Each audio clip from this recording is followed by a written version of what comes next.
चलिए अब बिल्कुल सब लोग सेटल हो जाइए and yesterday I told you to bring एक मिनट यार, क्यों अभी काय की क्लास थी FM?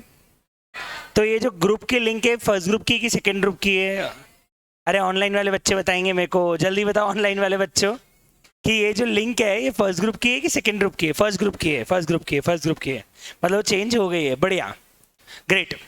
So the point is कि आज हम लोगों को ऑफ कोर्स एक नया टॉपिक चालू करना है एंड कॉस्ट के अंदर एक लगभग 50% के आसपास हमारा सिलेबस हो चुका है।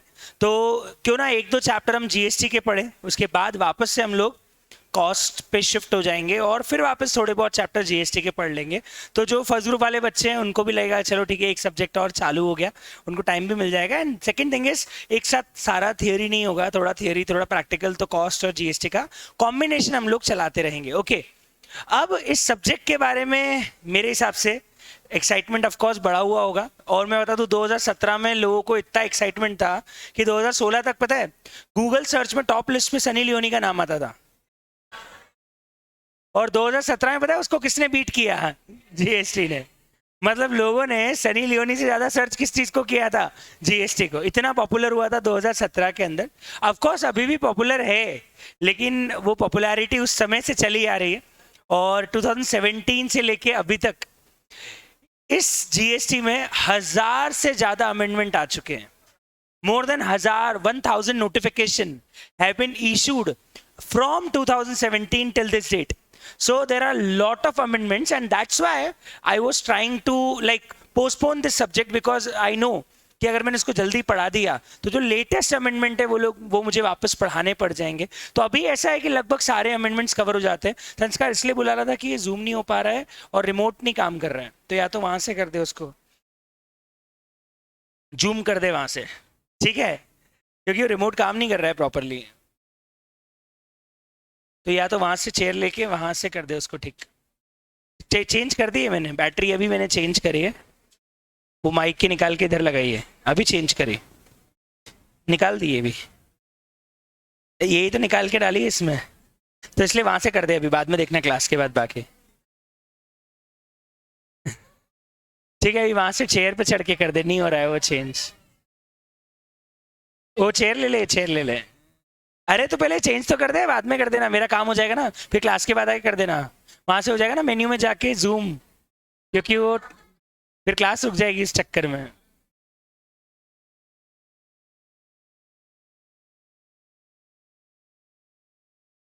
देखना हो मेन्यू में जाके हो जाएगा ऑप्शन में जूम। अरे इससे नहीं, मेन्यू में जाके ऑप्शन आता है, मेन्यू में जा, मेन्यू में चलवा ले ले ले ले ले ले ले, इससे ऑटो ऑटो दबा, ऑटो ऑटो दबा। हाँ यहाँ पे देख, यहाँ पे आ रहा होगा कहीं पे जूम का ऑप्शन, नहीं है क्या? चलवा तो रिमोट सही करके ले आ, इसको इसको इसको सही कर दे, इसको सही कर दे, इसको सही कर दे, exit exit exit exit. Okay चले, तो जब तक वो सही कर देगा हम लोग बात चालू कर सकते हैं। मुझे शिवांश ऑनलाइन आवाज आ रही है सब लोगों को? शिवांश बोल रहा आवाज नहीं आ रही, आवाज आ रही है ऑनलाइन? Yes, okay. अब सुनिएगा ध्यान से, आप लोगों ने 11th-12th में जीएसटी के बारे में थोड़ा बहुत पढ़ा है क्या? 11th-12th में था जीएसटी के बारे में? So will be discussing a lot about GST. First of all मैं आपको बता दूं, हमारे सिलेबस में जीएसटी का जो वेटेज है वो है 50 मार्क्स का। ये पिछले अटेम्प्ट तक 40 मार्क्स का होता था, now it is extended to 50 marks. Income tax 10 number कम हो गया और जीएसटी 10 नंबर बढ़ चुका है, क्योंकि 3 टॉपिक और ऐड हुए हैं आपके सिलेबस के अंदर। मतलब जो ऑलरेडी अभी एग्जिस्टिंग जीएसटी के सिलेबस में है उसमें 2 से 3 टॉपिक आपके सिलेबस में और ऐड हो गए हैं, एंड दैट्स वाई आपका सिलेबस जो है वो 10 मार्क्स से और बढ़ा दिया गया। तो अच्छी बात है, क्योंकि बच्चा एग्जाम में जीएसटी के भरोसे ज्यादा जाता है as compared to income tax. हमेशा उसको प्रॉब्लम लगती है कि यार जीएसटी इजी है, इनकम टैक्स बहुत डिफिकल्ट है। तो इस कारण से जीएसटी का मार्क्स बढ़ने का मतलब ये है कि टैक्स और स्कोरिंग हो गया, क्योंकि अब आप 50 में से नंबर स्कोर कर पाओगे जीएसटी में, और आपको जो खौफ है इनकम टैक्स का वो 60 की जगह 50 नंबर का ही रह जाएगा। तो ऑफकोर्स जीएसटी 50 नंबर का होना आपके लिए फायदेमंद है। ऑफकोर्स एमसीक्यूज जैसे कॉस्ट में वैसे 30% एमसीक्यूज यहाँ पे भी है, पर अल्टीमेटली एमसीक्यू के लिए वैसे एमसीक्यूज नहीं है जो आप लोगों ने 11th-12th में दिए होंगे कि एक ऑब्जेक्टिव ले लिया, सीजीएसटी का फुल फॉर्म बताओ, सेंट्रल गुड्स टैक्स, ठीक है, चौधरी की, है ना, नहीं, ठीक है, सीजीएसटी हो सकता है ना चौधरी, ठीक है। तो ऐसा कुछ भी नहीं है यहाँ पे। आपको अगर एमसीक्यू आएंगे तो प्रैक्टिकल बेस्ड ही आएंगे, मतलब अल्टीमेटली आप लोगों ने पूरा डिस्कशन किया होगा तभी आप एमसीक्यू सॉल्व कर पाओगे। वो है प्रैक्टिकल जैसा ही, बस है कि वहां पे आपको लिखने की जगह बस टिक लगाना रहेगा, that is the difference. Otherwise पढ़ना आपको पूरा का पूरा उतना ही पड़ेगा जितना नॉर्मल के लिए पढ़ना पड़ता है। तो एमसीक्यूज के लिए भी आपको पढ़ना उतना का उतना ही है। केस स्टडी बेस्ड एमसीक्यूज आते हैं एग्जाम के अंदर, तो ये चीज ध्यान रखना कि इसमें ऑफकोर्स 70% हमारा सिलेबस सब्जेक्टिव है और 30% एमसीक्यूज है। ये जो 30% एमसीक्यूज हैं ये पूरे आएंगे केस स्टडी बेस, और ये जो 70% का सब्जेक्टिव केस बचा है, इसमें बता दूं आपको लगभग 40% थियरी रहेगी, थियरिटिकल आंसर्स देने रहेंगे, मतलब डायरेक्ट आंसर्स देने रहेंगे थियरिटिकल, और इसका भी 60% आप मान के चलना practical plus case study base आएगा। तो इस सब्जेक्ट को मैं ज्यादातर प्रैक्टिकली मानूंगा, पर हाँ it's a semi practical subject because of course tax है, तो पहले तो प्रोविजंस पढ़ने पड़ेंगे, फिर जाके हम उससे प्रैक्टिकल कैलकुलेशन समझ पाएंगे। तो ऑफ कोर्स ये सब्जेक्ट सेमी प्रैक्टिकल सब्जेक्ट है, more like an income tax. तो इनकम टैक्स में भी यही है सर, प्रैक्टिकल भी आता है, कभी कभी प्रोविजंस भी पूछ लेते हैं। इसमें ऐसा है कि कम से कम 1 या 2 क्वेश्चन थियरिटिकल डायरेक्ट भी आ जाते हैं, मतलब मान के चलना 10 नंबर के क्वेश्चंस आपको डायरेक्ट मिलेंगे, इसमें सीधे प्रोविजन लिखना रहेगा। आपको बोल देंगे बताइए रूल 86B के अंदर क्या क्या रिस्ट्रिक्शंस है, या रूल 86B में क्या क्या चीजें बोली गई है, या बोल देंगे कि जीएसटी में रेस्ट्रिक्शंस क्या क्या है, आईटीसी को लेके बताइए, कैंसिलेशन कब कब हो सकता है, ये सब मैं थियरिटिकल क्वेश्चन मान रहा हूँ। डायरेक्ट प्रैक्टिकल कैसा आएगा, पूरे कैलकुलेशंस रहेंगे जहां पे आपको अमाउंट दिए रहेंगे और बोलेंगे जीएसटी कैलकुलेट करके बताइए, वो आपका एक कैलकुलेशन रहेगा। केस स्टडी केस बेस कैसा आएगा, आपको बोल देंगे एक बंदे ने एक बिजनेस चालू किया है, उसने यहाँ बिजनेस किया है, उसका इतना टर्नओवर है, बताओ उस आदमी को जीएसटी के अंदर रजिस्ट्रेशन लेना है कि नहीं लेना है, उस पर जीएसटी लगेगा, या एक आर्टिस्ट है वो एक परफॉर्मेंस दे रहा है, उसने 2 लाख रुपए लिए और उस पर जीएसटी लगेगा कि नहीं लगेगा। अब ये हो गया केस स्टडी बेस। तो 3 वैरायटी बनती है हमारे पास जीएसटी के अंदर, प्योर प्रैक्टिकल जहां पे सिर्फ कैलकुलेशंस करनी रहेगी, सेमी प्रैक्टिकल में केस स्टडी बेस आएगा जहां पे एक सिचुएशन दे दी जाएगी और आपको प्रोविजन को कनेक्ट करके उसका आंसर देना रहेगा, और एक डायरेक्ट थियरिटिकल जिसमें आपको प्रोविजन ही पूछ लिया जाएगा कि ये प्रोविजन है, बताओ ये प्रोविजन एग्जैक्टली क्या बोलता है। इसीलिए इस सब्जेक्ट इस पर्टिकुलर टॉपिक को आप स्कोरिंग मान सकते हो, क्योंकि प्रैक्टिकल और केस स्टडी में आपको फुल मार्क्स मिल सकते हैं। प्रोविजंस लिखने जाओगे तो हो सकता है आपको एग्जैक्ट उतना न मिले जितना वो एक्सपेक्ट कर रहे हैं, क्योंकि आप वैसी राइटिंग और वैसा लैंग्वेज नहीं यूज कर पाओगे। लेकिन अगर आप प्रैक्टिकल और केस स्टडी की बात करो तो प्रैक्टिकल में तो उनको आंसर्स चाहिए, वो अमाउंट टिक करेंगे, और केस स्टडी बेस्ड क्वेश्चन के अंदर उनको प्रोविजन के साथ कंक्लूजन चाहिए। तो अगर आपका कंक्लूजन सही रहा और आपने प्रोविजन लिख दिया तो लैंग्वेज इतनी मैटर नहीं करती है, आपका प्रोविजन सही है, आपका कंक्लूजन सही है, तो आपको केस स्टडी बेस्ड क्वेश्चन में भी आंसर्स दे देंगे। और एमसीक्यू में तो मार्क्स कटने का सवाल ही नहीं उठता, या तो पूरे मिलेंगे हीरो या जीरो, या तो जीरो या हीरो, पूरे मिलेंगे। तो एमसीक्यूज में तो ये है कि आपको लैंग्वेज पे ध्यान रखना ही नहीं है। तो यहाँ पे आपको ना ऐसा नहीं समझना है कि कंपनी लॉ जैसा है, ऐसा रट्टा नहीं मारना है आपको टेक्निकल वर्ड्स का, या आपको बेयर एक्ट का रट्टा नहीं मारना है, बिल्कुल भी नहीं। हम बेयर एक्ट को तो हाथ भी नहीं लगाएंगे। रीजन ये है कि हमको रट्टा नहीं मारना है टैक्स का, हमको उसको प्रैक्टिकल इम्प्लीकेशन समझना है, और वो समझने के लिए हम लोग पूरा कॉपी में प्रॉपर नोट्स बनाएंगे, पूरे प्रोविजन लिखेंगे, और हर चैप्टर का वही सिस्टम फॉलो करेंगे जो हम कॉस्ट में करते हुए आए हैं। दैट इज हम हर चैप्टर के पहले पूरे मॉड्यूल नोट्स निपटाएंगे, मॉड्यूल करेंगे, फिर उसके पास्ट एग्जाम क्वेश्चंस भी साथ साथ में करते चले जाएंगे, मॉड्यूल के क्वेश्चंस भी करते चले जाएंगे। फिर मैं आपको जीएसटी में आप कंटेंट देने वाला क्या हूं, मैं आपको दूंगा एक तो पूरा जीएसटी का question bank. It will contain more than 500 practical plus theoretical questions. तो अगर आपने जीएसटी का क्वेश्चन बैंक भी पूरा कर लिया तो आपके सारे प्रोविजंस और सारे प्रैक्टिकल कॉन्सेप्ट उसके अंदर कवर हो जाते हैं। उसके साथ प्रैक्टिस के लिए आपको मैं दूंगा एक रिवीजन के चार्ट्स। हर चैप्टर के ऐसे बिग साइज के चार्ट्स मैंने बना रखे हैं, वो चार्ट्स आपको पूरे के पूरे मिलेंगे। मैं आपको एक बार उसकी सॉफ्ट कॉपी शो भी कर देता हूँ। इस तरह से चार्ट्स आपको मिलेंगे, and it is not of your normal book size. ये रहेंगे बड़े साइज के। तो इन चार्ट्स को आप अपने साथ कैरी भी कर सकते हो। एक पूरी बुकलेट फॉर्म में आपको सारे चार्ट्स मिलेंगे और इसके अंदर सारे चैप्टर्स कवर हो जाएंगे। एक एक चैप्टर 2-2, 3-3 पेज में खत्म हो रहा है, तो इतना बड़ा बड़ा चार्ट रहेगा, तो 3 पेज में आप पूरे चैप्टर का बर्ड आई व्यू ले सकते हो। तो हम कॉपी तो रिवाइज करेंगे, कॉपी पूरी बनाएंगे, इसमें सारे प्रोविजन लिखेंगे। साथ में मैं आपको दूंगा ये जीएसटी के जंबो चार्ट्स, जिसको आप अपने साथ कैरी कर सकते हो और उससे रिवाइज कर सकते हो पूरा का पूरा जीएसटी। सारे चैप्टर्स के चार्ट, लगभग सारे चैप्टर्स के चार्ट्स आपको मैं यहाँ पे प्रोवाइड करने वाला हूँ, जिसके अंदर आपको एक एक प्रोविजन प्रॉपरली लिखा हुआ मिल जाएगा, तो इससे आप रिवाइज कर पाओगे। प्लस मैं आपको दूंगा क्वेश्चन बैंक, जिससे आप सारी प्रैक्टिस कर पाओगे। और साथ में आपके पास जो मॉड्यूल है उसमें आपको दिए और भी बहुत सारे क्वेश्चंस। तो ना तो आपको जीएसटी में किसी रेफरेंस बुक को अलग से उठाने की जरूरत है, ना आपको ऐसा लगेगा कि नंबर ऑफ क्वेश्चंस कम पड़ रहे हैं। बहुत क्वेश्चंस हैं, बहुत सारा कंटेंट अवेलेबल है। बस जो कंटेंट मैं आपको दे रहा हूं उसको सही से पढ़ना और याद रखना ही आपकी जिम्मेदारी है। बाकी क्या कवर करना है ये मेरी जिम्मेदारी है। मेरी गारंटी एग्जाम में 1 नंबर का भी आगे पीछे से नहीं आएगा। अगर आपको मैंने जो पढ़ाया है उसके बाहर का एग्जाम में से कुछ आ ही नहीं सकता, क्योंकि मैं पूरा मॉड्यूल कवर कर दूंगा। इसके साथ एक और चीज करेंगे हम लोग। बच्चा क्या है, थियरी में एक प्रॉब्लम रखता है, ये चीज आपको कंपनी लॉ में भी फेस करने को मिल रही होगी। जैसे अभी तरुण सर ने पूरे नोट्स आपको करवा दिए, क्या मॉड्यूल भी पूरा करा दिया? नहीं। अब आपके दिमाग में एक डर बैठा हुआ है कि हमने मॉड्यूल को नहीं छुआ है। नहीं बैठा है? तरुण सर ने बोल दिया होगा मैंने पूरा मॉड्यूल कवर किया हुआ है, वो कवर किया हुआ भी है, पर आपके मन में एक हल्का सा डर तो होगा कि यार मॉड्यूल एक बार करूं, मॉड्यूल में कुछ नया मिल गया तो ये वो। तो हम पता है क्या करने वाले हैं, जीएसटी में कॉपी का नोट्स कवर करने के बाद, चैप्टर कंप्लीट करने के बाद साथ साथ में मॉड्यूल भी पूरा गो थ्रू करेंगे। उसमें पता है क्या करूंगा, पन्ने कटवा दूंगा जो नहीं पढ़ने मॉड्यूल से, और वो पन्ने टिक भी करवाऊंगा जो मॉड्यूल से एक बार पढ़ने। तो क्या होगा, आपका पूरा मॉड्यूल और कॉपी साथ साथ होता जाएगा। तो आपको ये कॉन्फिडेंस आएगा कि मेरा इसके अलावा कुछ भी बचा नहीं है, कुछ भी नहीं बचा है। वो एक्चुअली थियोरेटिकल सब्जेक्ट के लिए जरूरी होता है, क्योंकि हम कितना भी नोट्स पढ़ लें, एक कॉन्फिडेंस आईसीआई के कंटेंट पे ज्यादा आता है।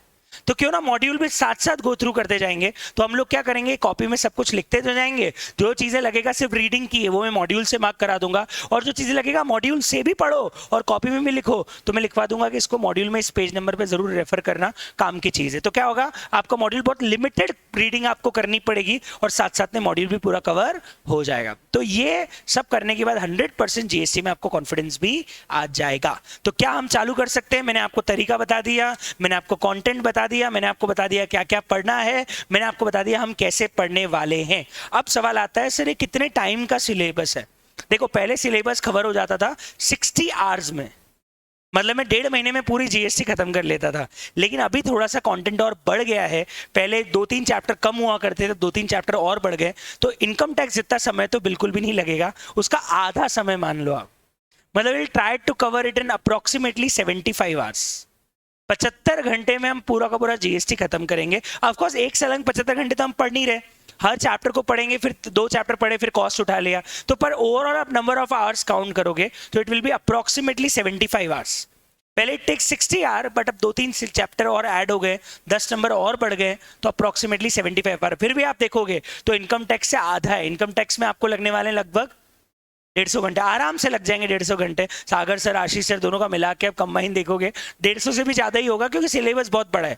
जीएसटी में उतने ही नंबर के लिए आपको हाफ टाइम लग रहा है, पढ़ने में भी और मेरे पढ़ाने में भी। तो आप देख सकते हो, कॉस्ट बेनिफिट एनालिसिस लगा लो, क्या बेटर है, इनकम टैक्स की जीएसटी?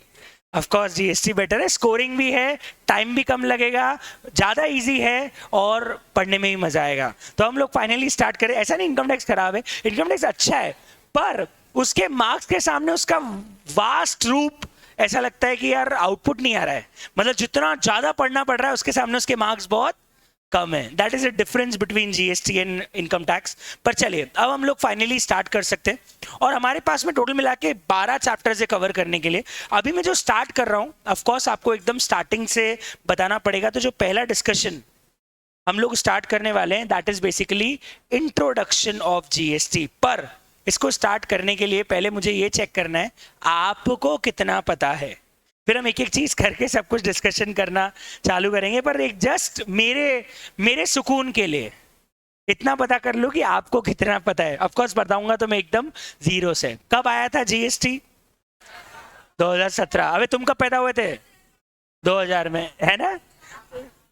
2004 में। अबे डेट बताओ ना, डेट, बर्थ डेट बताओ जीएसटी की। एक्चुअली इट्स 1 जुलाई 2017, 1 जुलाई 2017 से जीएसटी इंडिया में लागू हुआ था। बहुत बढ़िया है। जीएसटी हमारे हमारे पहले कितने देश में ऑलरेडी लगाया जा चुका है?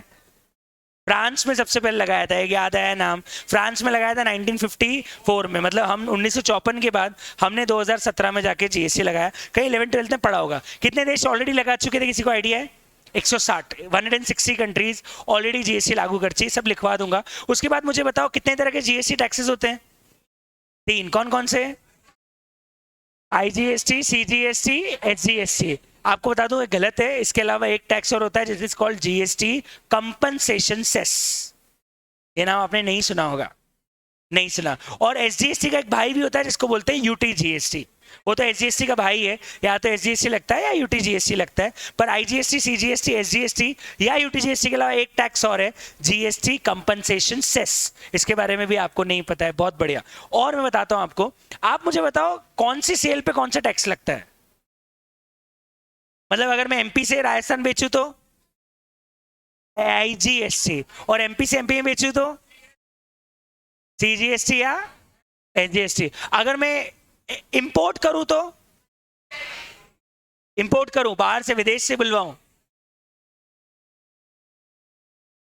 इंपोर्ट करूं तो बस यही गड़बड़ हो जाती है। आधा अधूरा ज्ञान, ठीक है, यही दिक्कत है। आधा अधूरा अक्षर, आधा पता है, पूरा नहीं पता है। अब आपने इंपोर्ट पूछ लिया, ये तो पता ही नहीं है हमको। बढ़िया। मैं और चीजें पूछता हूं आपसे। क्यों जीएसटी किन लोगों पे लगता है? सब पे लगता है, आप पे तो लगता ही नहीं है। लगता है? नहीं नहीं नहीं, पैसे नहीं, सरकार किससे लेती है? कस्टमर से सरकार नहीं लेती ना, कस्टमर से सरकार नहीं लेती है, सेलर बेचने वाले से लेती है। जनरली किससे लेती है? बेचने वाले से। अच्छा कब देता है? चलो मेरे को एक चीज कॉमन सेंस बताना। इधर पास में सियागंज में जाते हैं लड़के सुट्टे मारने जाते हैं, पीछे की साइड में, वहां पे एक रेस्टोरेंट है, चाय चाय का रेस्टोरेंट है ना, जैन वाले भैया का रेस्टोरेंट इधर है ना। ओके, तुम जाते होंगे ना सुट्टा मारने, तुमको पता होगा ना, इधर ब्लू बिल्डिंग के पीछे। हाँ, वो एक लड़का हाथ पकड़ा, हाँ हाँ हाँ हाँ हाँ, ठीक है, बहुत बढ़िया। पॉइंट ये कि साहब वो जीएसटी भरते हैं क्या? वो जब आपको सैंडविच देते हैं 70 रुपए का लगा के, अरे पीछे अपने जो कैंटीन है, क्या ये जीएसटी का बिल देख के जीएसटी भरते हैं? आपको बोलता है 25 रुपए की आइसक्रीम 5 रुपए का जीएसटी 30 रुपए में दिया, करते हैं? आप जो सैंडविच खरीदते हैं 70 रुपए का, तो जीएसटी का बिल जोड़ के जीएसटी देते हैं? नीचे मेस वाले, मेस वाले नहीं लेते। अच्छा अपन होटल में खाना खाने जाते हैं वहां पे, तो ये क्या डिफरेंस है? यहाँ नहीं लग रहा, वहां खाना तो दोनों जगह मिल रहा है। अच्छा वो अच्छा है खराब है? रीजन क्या है? रीजन क्या है? रीजन क्या है? हम पढ़ेंगे। एक्चुअली सभी लोगों पे जीएसटी नहीं लगता है, there is a turnover limit. सभी लोगों पे जीएसटी नहीं लगता है, there is a turnover limit. अगर आप उस टर्नओवर को एक्सीड करोगे तो ही आपके ऊपर जीएसटी लगेगा, अदरवाइज आपके ऊपर जीएसटी नहीं लगेगा। तो टर्नओवर लिमिट्स क्या है वो भी हम लोग पढ़ेंगे। तो there are lot of things to discuss. दिक्कत है आधा अधूरा ज्ञान। तो 1 मिनट के लिए अपना ज्ञान आपके पास रखना, झाड़ना मत यहाँ आके ज्ञान, पहले ही बता रहा हूं मैं, क्योंकि तुम जो बोलोगे मैं उसमें 10 कमियां निकाल दूंगा। इसलिए बेटर है आधे आधे ज्ञान को अपने पास रखना, और जो मैं चीजें बताते जा रहा हूँ शांति से पढ़ते चले जाना। ओके, तो चलिए हम लोग स्टार्ट करते हैं इंट्रोडक्शन। और सबसे पहले मैं बता दूं, हम अगर जीएसटी की बात करें तो जीएसटी के साथ एक वर्ड इंपॉर्टेंट है तो हमें समझना पड़ेगा, और वो क्या है, सुनना ध्यान से। जीएसटी एक इनडायरेक्ट टैक्स है। वाओ सर, हमको तो पता ही नहीं था। ऑफ कोर्स हमको पता था कि जीएसटी एक इनडायरेक्ट टैक्स है। अच्छा, इनडायरेक्ट टैक्स की खास बात क्या होती है? इनडायरेक्ट टैक्स की खास बात क्या होती है? जो भरता है वो पे नहीं करता। कौन पे करता है? हाँ, चलो मैं एग्जांपल लेता हूं। अब हम पहले पहले इनडायरेक्ट टैक्स की बात करना चालू करेंगे और हम समझेंगे कि why GST is an indirect tax और ये कैसे लागू होता है। वैसे आशीष सर ने जब पढ़ाया होगा या सागर सर ने जब बताया होगा तो डायरेक्ट और इनडायरेक्ट टैक्स का डिफरेंस बताया होगा। प्रोग्रेसिव होता है, रिग्रेसिव होता है, एग्जाम में कभी नहीं आएगा, एग्जाम में कभी नहीं आएगा। मैं काम की बातें बता रहा हूं जो आपको एक्चुअली यूजफुल होने वाली। डायरेक्ट और इनडायरेक्ट टैक्स जो आशीष सर ने पढ़ा दिया वो सिर्फ नॉलेज के लिए था। एग्जाम में कोई आपसे डायरेक्ट और इनडायरेक्ट टैक्स का डिफरेंस नहीं पूछेगा, ना एमसीक्यू में, ना प्रैक्टिकल में, ना केस स्टडी में। वो लॉ पूछेंगे कि आपसे डायरेक्ट इंडायरेक्ट टैक्स का 11वीं 12वीं का डिफरेंस पूछ लेंगे वापस से, बिल्कुल भी नहीं। लेकिन सिर्फ एक बेसिक चीजें बताने के लिए हमारे जीएसटी में इसमें बड़ा इंटरेस्टिंग पॉइंट है, इसलिए सुनना ध्यान से, ठीक है? देखिएगा ध्यान से। जैसे फॉर एग्जाम्पल एक दुकान ले लेते हैं अपन, सैमसंग का एक स्टोर है ना? सैमसंग का जो स्टोर है ये मान लीजिए शर्मा जी करके एक बनिए हैं, वो चलाते हैं, दुकानदार है। दुकानदार का नाम क्या है? शर्मा जी, ठीक है? अब आप गए शर्मा जी के यहाँ पे एज ए कस्टमर और आपने बोला यार दिवाली आ रही है, दिवाली पे मुझे टीवी खरीदनी है। तो आपने वहां से क्या खरीद ली? टीवी खरीद ली साहब, टीवी बाय कर लिया आपने। Bought a TV for rupees, अपन मान लेते हैं 60,000 plus GST taxes at the rate 18%। अपन एक सेकंड के लिए एग्जाम्पल ले लेते हैं। अब हुआ क्या, मेरी बात सुनना। शर्मा जी को तो 60,000 रुपए की कीमत चाहिए, पर पता है सरकार एक चीज बोलती है। सरकार पता है क्या बोलती है? कि शर्मा जी तुम बिजनेस कर रहे हो ना? हाँ साहब मेरा धंधा है। मैं तुम्हारा इनविजिबल पार्टनर हूं। कौन? सरकार। सरकार बोलती है मैं कौन हूं? तुम्हारा इनविजिबल पार्टनर हूं। सरकार ने टैक्स लगा के क्या किया है? सारे दुकानदारों के साथ पार्टनरशिप कर लिया, जो भी टैक्स रेट है उतने की। मतलब आज अगर शर्मा जी 60,000 रुपए में टीवी बेचना चाहते हैं कस्टमर को, तो उनको अपने इनविजिबल पार्टनर का भी ध्यान रखना पड़ेगा, और अपने ही लिए नहीं, अपने उस इनविजिबल पार्टनर के लिए भी कमा के देना पड़ेगा। नहीं समझ रहे हो आप? मतलब शर्मा जी ने 60,000 रुपए का अगर टीवी बेचा है तो सरकार बोलती मुझे भी मेरा कट चाहिए, मुझे भी मेरा शेयर चाहिए, क्योंकि तू मेरी टेरिटरी में धंधा कर रहा है, मेरे देश में मेरी टेरिटरी में धंधा कर रहा है, तो मुझे भी उसका टैक्स मिलना चाहिए, और मैं भी तेरा इनविजिबल पार्टनर हूं। इसका मतलब 6 लाख की अगर 60,000 रुपए की अगर मैंने टीवी सेल करी है और उस पर सरकार को भी मुझे एक पार्टनर बनाना पड़ेगा, तो अब शर्मा जी को 60,000 में नहीं, टीवी को ज्यादा में बेचना पड़ेगा। कितने में बेचना पड़ेगा? 60,000 प्लस 18% जोड़ लीजिए, कितना अमाउंट आ रहा है? मतलब सामने वाला बिल कितने का बनाएगा? 70,000, और कस्टमर को 70,800 रुपए चार्ज किए जाएंगे, जिसमें से 60,000 रुपए तो शर्मा जी रिटेन कर लेंगे, और ये जो 10,800 है, 10,800 है, ये 10,800 किसको पहुंच जाएगा? इस गवर्नमेंट के बड़े मुंह में पहुंच जाएगा 10,800। ठीक है? बड़ा मुंह खोल के बैठे रहती है, बोले हर चीज पैसा चाहिए, बस टैक्स चाहिए, टैक्स चाहिए, टैक्स चाहिए। ठीक है? मेरे को तो समझ में नहीं आ रहा, हमारी सरकार हमेशा ये बोलती है कि व्यापारी चोर है, टैक्स चोरी कर रहा है। अबे तुम्हारे जीएसटी कलेक्शन तो देख लो कितने हो गए। 5 सालों में तुमने टैक्स रेवेन्यूज 3 गुना कर ली है। मतलब जहां सरकार पहले 40-50 हजार करोड़ का महीने का टैक्स कलेक्शन नहीं करती थी, अभी एवरेज कलेक्शन 1,80,000 करोड़ का महीने का कलेक्शन है, और फिर बोलते टैक्स चोरी हो रही है। 3 गुना टैक्स कलेक्शन बढ़ गया है। सरकार का मुंह खुला हुआ ही है और भरता ही नहीं है पेट, खत्म ही नहीं होता है, बस टैक्स चाहिए और चाहिए और चाहिए। तो पॉइंट ये कि साहब सरकार को यहां पे हर बिजनेसमैन के साथ पार्टनरशिप करनी है, और जब भी बिजनेसमैन टैक्स वसूलेगा कहीं ना कहीं वो अपने लिए तो है ही, मतलब अपने लिए तो प्राइस वसूल रहा है, साथ में सरकार के लिए टैक्स वसूल रहा है। अब हुआ क्या यहां पे? हुआ ये कि टैक्स भरा किसने? सरकार को। अरे नाम बताओ, नाम लिखे काहे के लिए थे मैंने? शर्मा जी ने। टैक्स सरकार को किसने भरा? शर्मा जी ने। सरकार ने लगाया किस पे? शर्मा जी पे। पर शर्मा जी ने अपनी जेब से भराया, किसी और से लिया? किससे लिया? टैक्स नहीं देता तो सरकार किसको पकड़ती? शर्मा जी को टैक्स देना पड़ता, लेकिन शर्मा जी ने अपनी जेब से दिया कि कस्टमर से ले लिया? मतलब भरने वाला कोई और है और बर्डन उठाने वाला कोई। इसीलिए इस टैक्स को हम क्या नाम देते हैं? Indirect taxes. ये तो बहुत बेसिक है सर। पे करना है सेलर को, जिम्मेदारी किसकी पे करने की? सेलर की। और कस्टमर से लेने की जिम्मेदारी किसकी है? शर्मा जी की। तो अल्टीमेटली कस्टमर शर्मा जी के थ्रू सरकार को टैक्स पे कर रहा है। पे तो आप लोग ही कर रहे हो, जैसे नाटा एकेडमी यहाँ पे शर्मा जी बन जाएगी और आप लोग कस्टमर बन जाओगे। अब अगर नाटा एकेडमी को अपनी कोचिंग चलानी है तो इनविजिबल पार्टनर बनाना पड़ेगा सरकार को, तो अब सरकार बन गई 18% की पार्टनर। अब हमने आपसे मान लीजिए 57 या 60,000 के आसपास की फीस ली है, तो 60,000 में हमारे नेट फीस तो 44,000 ही है। 16,000 रुपए आप किसको टैक्स भर रहे हो? गवर्नमेंट को। आप आपकी रसीद देखना, उसमें आप जीएसटी का टोटल करना, अप्रोक्सीमेटली वो 14 से 16,000 रुपए के आसपास का टैक्स निकल के आएगा। तो हमें तो हमारी फीस 44,000 ही लेनी है, लेकिन उस 44,000 में सरकार को इनविजिबल पार्टनर बनाना पड़ गया और इस कारण उनको 16,000 रुपए उनके लिए भी जुगाड़ने हैं, इसलिए हमको फीस 60,000 रुपए लेनी पड़ रही। अल्टीमेटली हमारी जेब से नहीं जा रहा है, जा किसकी जेब से रहा है? आपकी। इसीलिए इस टैक्स को हम क्या नाम देते हैं? Indirect tax. सर हमने जब फीस भरी थी हमको तो पता ही नहीं था कि हम 16,000 का जीएसटी भर रहे हैं। पता था? वो रसीद देख के समझ में आया होगा कि सर 15-16 हजार रुपए जीएसटी भरा है हमने। मतलब अगर आज जीएसटी नहीं होता तो आपकी फीस 45 होती, 15,000 रुपए आपने सरकार को दिए। आ रही है बात समझ में? तो ये सबसे पहले एक बेसिक नेचर है इनडायरेक्ट टैक्सेशन का। पर अब मैं आपको बता दूं जीएसटी में इसमें नया क्या है, आप सुनना बहुत इंपॉर्टेंट है ध्यान से। Now this is very important.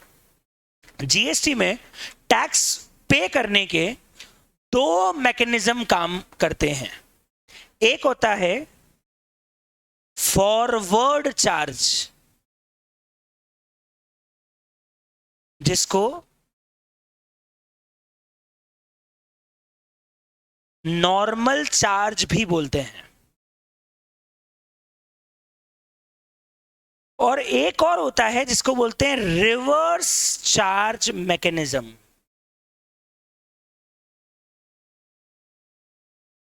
इसको शॉर्ट फॉर्म में आरसीएम बोलते हैं और इसको शॉर्ट फॉर्म में एनसीएम या एफसीएम बोलते हैं। अब ये आपके लिए नया है, ये आपने कभी नाम नहीं सुना होगा, एनसीएम और आरसीएम, एफसीएम और RCM. Now this is very interesting to understand. अभी जो हमने ऊपर एग्जाम्पल लिया, अपन एग्जाम्पल लेते हैं नाटा एकेडमी का। NPA is collecting fees from students,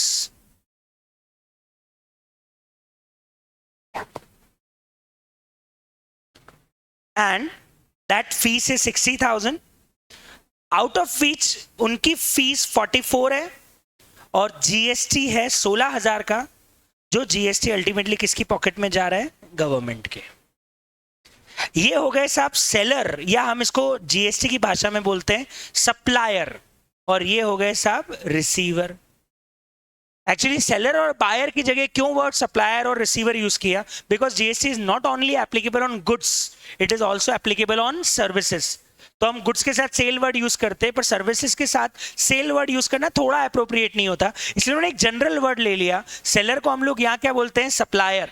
और जो लोग रिसीव कर रहे होते हैं, जिनको गुड्स मिलते हैं, जिनको सर्विसेज रिसीव होती है, उनको कस्टमर को हम क्या बोलते हैं यहाँ पे? रिसीवर।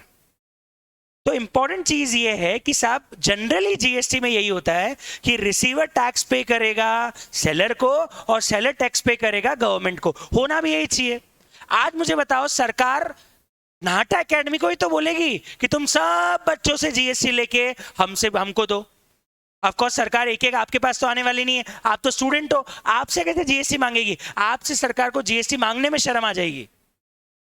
तो अपना मुंह दिखाना नहीं है उनको, वो नहीं चाहते कि मुंह दिखाई की रस्म सामने आए और बच्चे देख ले कि यही वो जालिम आदमी है जो हमसे 16,000 रुपए का टैक्स ले रहा है। तो सामने किसको खड़ा कर दिया? सेलर को, कि जालिम हम नहीं बने, जालिम नाटा एकेडमी 60,000 फीस ले रही है। अरे भाई हमारी तो 44 ही है, जालिम तो वो है जो 16,000 रुपए एक्स्ट्रा वसूल रहे हैं, पर शक्ल हमारी दिख रही है। समझ में आ रही बात? ये जनरली होता है, नॉर्मली यही होता है। इसीलिए हम इसको इनडायरेक्ट टैक्स बोलते हैं कि भरेंगे हम लेकिन अल्टीमेटली वसूलेंगे आपसे। लेकिन आपको बता दूं, सरकार को इसमें लगा कि कहीं कहीं पे it's better to directly collect from customer rather transferring it और कलेक्टिंग थ्रू सेलर। सेलर से लेने की जगह सरकार सीधे कस्टमर को जिम्मेदारी बोलेगी कि तू खरीद रहा है ना, तो तू उस पर टैक्स हमको डायरेक्टली दे। पर सर ऐसा क्यों? मैं आपको इसका एग्जाम्पल लेता हूं. It's we have a very good example to understand this. Listen very carefully, सुनना ध्यान से. एक LIC का एजेंट है, वो अपनी सर्विसेज, पहले बताओ किसको दे रहा होगा? हमको नहीं.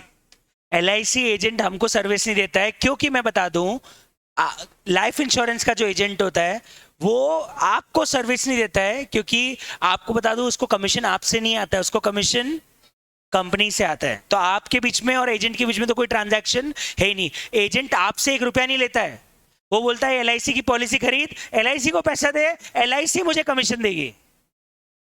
तो एजेंट कभी भी आपसे पैसा नहीं लेता है. एजेंट जो पैसा लेता है वो LIC का लेता है, वो LIC को जमा होता है, फिर LIC से वापस एजेंट को अलग से बैंक अकाउंट में कमीशन आता है. मतलब पहले बताओ, LIC एजेंट सर्विसेज किसको दे रहा है? आप लोगों को, या LIC जैसी बड़ी इंश्योरेंस कंपनी को? बहुत बढ़िया, लाइफ इंश्योरेंस एजेंट है, वो सर्विसेज दे रहा है इंश्योरेंस कंपनी को. आप मुझे बताओ, इसमें इस ट्रांजैक्शन में कौन सेलर और कौन बायर है, या कौन सप्लायर और कौन रिसीवर है? आप मुझे, पॉलिसी होल्डर तो है ही नहीं. अरे कहां से आ गया पॉलिसी होल्डर? मैं तो बोल रहा हूं एजेंट की सर्विस में कौन देने वाला है और कौन लेने वाला है? एजेंट लेने वाला है कि देने वाला है? सर्विस किसने दी? तो ये कौन हो गया? सप्लायर. और सर्विस किसने ली? ये कौन हो गई? अब मेरी बात सुनो. सरकार यहां पे ऐसे बोले, सरकार पता है क्या बोले? सरकार बोले कि इंश्योरेंस कंपनी एक काम करो, तुम पहले सारा GST जो कमीशन पे लग रहा है वो इंश्योरेंस एजेंट को दो, और फिर इंश्योरेंस एजेंट किसको दे? यहां हो रही है सरासर बेवकूफी. एक हाथी पहले अपना सारा कमीशन लाखों चींटियों में बांटे, और फिर हम उन लाखों चींटियों से इकट्ठा करें. आप LIC हाथी है और वो इंश्योरेंस एजेंट. बताओ, इंश्योरेंस कंपनी के सामने इंश्योरेंस एजेंट इंश्योरेंस कंपनी क्या होगा? हाथी. और इंश्योरेंस एजेंट क्या होगा? चींटी बराबर भी नहीं होगा. अब मुझे बताओ, इंश्योरेंस कंपनी सारा बर्डन उठाए और किसको पहले सारा टैक्स दे? एजेंट को. एक एजेंट को कि लाखों को? LIC इंडिया में, life insurance company of India भी ले ले तो इतनी बड़ी कंपनी है, वो एक है, पर उसके लाखों.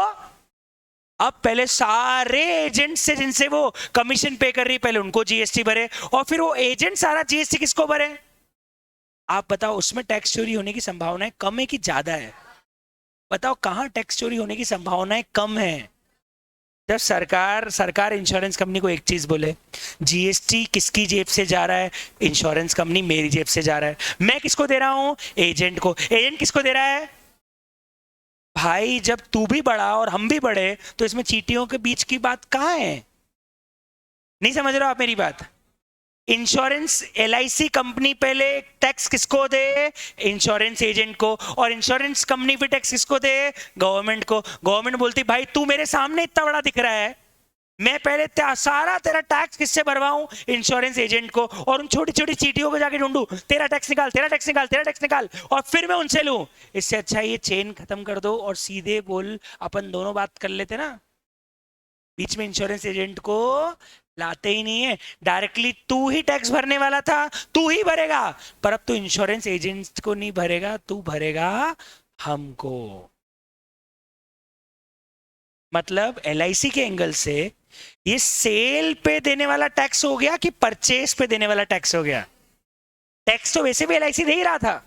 आज मुझे बताओ, यहां पे नॉर्मल चार्ज लगता तो ये LIC पहले टैक्स किसको देता? ये टैक्स किसको देता? एजेंट को. और एजेंट टैक्स किसको देता? गवर्नमेंट को. अल्टीमेटली जेब से किसके जा रहा था टैक्स? कंपनी के. अभी भी किसकी जेब से जा रहा है?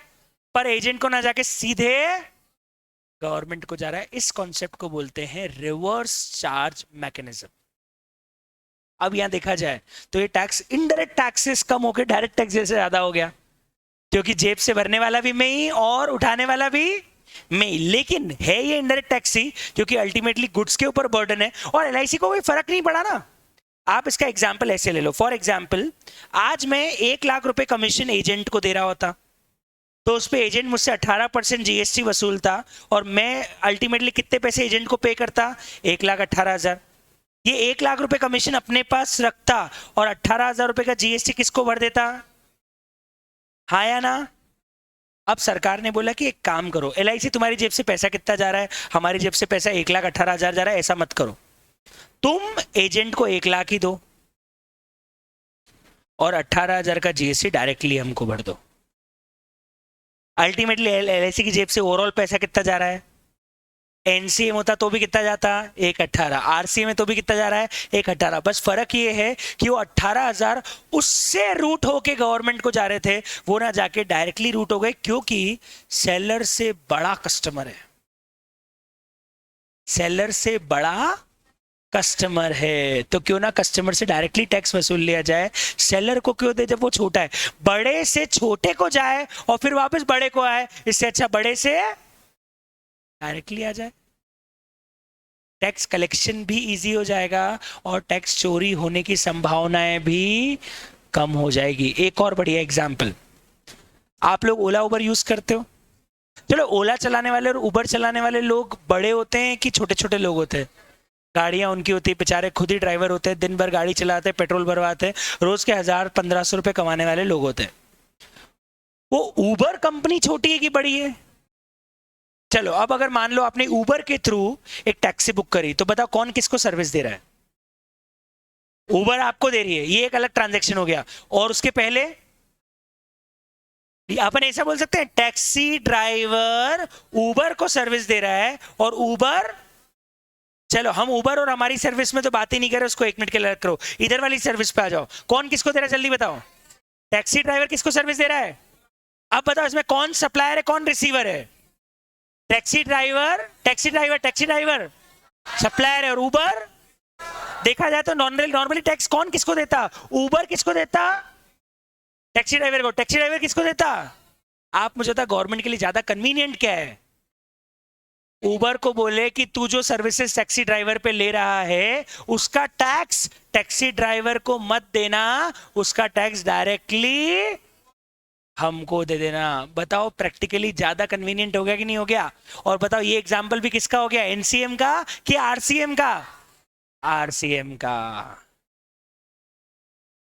मतलब हम आगे जाके कुछ 18 या 20 ऐसे केसेस पढ़ेंगे जहां पे it's better to collect tax directly from customer rather than collecting on the behalf of, like collecting by the supplier on the behalf of government.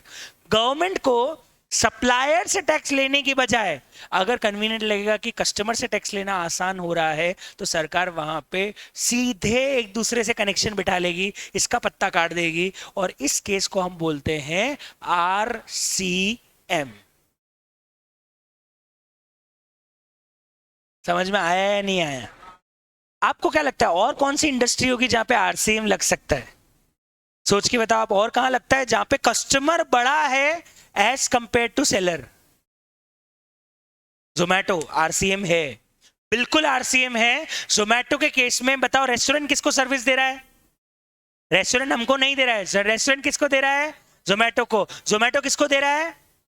आपको बता दूं, हम जो टैक्स पे करते हैं जोमेटो की ऑनलाइन डिलीवरी पे, उस पे सारा टैक्स जोमेटो भरता है, रेस्टोरेंट नहीं भरता है। ओयो भी आएगा, बिल्कुल सही बोला। एक और अच्छा एग्जांपल है मेक माई ट्रिप। होटल जब बुकिंग कराते हैं तो होटल किसको सर्विस देता है? मेक माई ट्रिप को। और मेक माई ट्रिप किसको सर्विस देता है? हमको। इसमें बता दूं, होटल की सर्विस पे टैक्स भरने की जिम्मेदारी मेक माई ट्रिप की, न कि होटल की है। बिल्कुल सही बोले आप, पकड़ पा रहे हो। मैंने क्या बोला? लॉ को रटने की जरूरत नहीं है, हर चीज के पीछे लॉजिक है। मैं जब भी जीएसटी पढ़ाता हूं मैं एक ही लाइन बोलता हूं, लॉ मींस लॉजिक। अगर कानून में लिखा हुआ है मतलब ये कहीं ना कहीं किसी ना किसी लॉजिक के कारण, कहीं ना कहीं हुई किसी घटना के कारण ही कानून में आया होगा। अदरवाइज अपने आप को इच्छा थोड़ी हो और अच्छा हाथ से लगा देते हैं, मजाक थोड़ी चल रहा है। ऑफ कोर्स आपने कोई चीज कानून में लिखी है तो उसके पीछे का कोई ना कोई बैकग्राउंड तो होगा ही होगा, भले वो 50 साल पहले कोई बैकग्राउंड होगा, पर 100% बैकग्राउंड मिलेगा। उसके बिना लॉ में कोई लाइन लिखी हुई हो ही नहीं सकती। एक एक लाइन का जस्टिफिकेशन होता है, लॉ मेकर को देना पड़ता है कि लाइन क्यों लिख रहा हूं। 10 जगह डिस्कशन होता है, तो जब तक वो लॉजिक नहीं देगा उसके पीछे का, वो लाइन लॉ में लिखी ही नहीं जा सकती। And that's why law means logic. और हम पूरे जीएसटी को इतना लॉजिकली पढ़ेंगे कि आपको लगेगा हाँ यार बात तो बिल्कुल सही है, मेरे को बताना नहीं पड़ा, आप लोगों ने बता दिया। सर जैसा आप बता रहे हो कि यहाँ पे हो रहा है आरसीएम, जोमेटो में भी होना चाहिए, है। आपने बोला एमएमटी में भी होना चाहिए, है। और एक मिनट, ऑनलाइन बुकिंग्स में तो 90% है, अब ऑनलाइन की बात तो कर दो, उसमें तो लगभग हो ही जाएगा। ऑफलाइन में बताओ और क्या होना चाहिए? क्यों क्यों नेटफ्लिक्स में एनसीएम लगेगा या आरसीएम?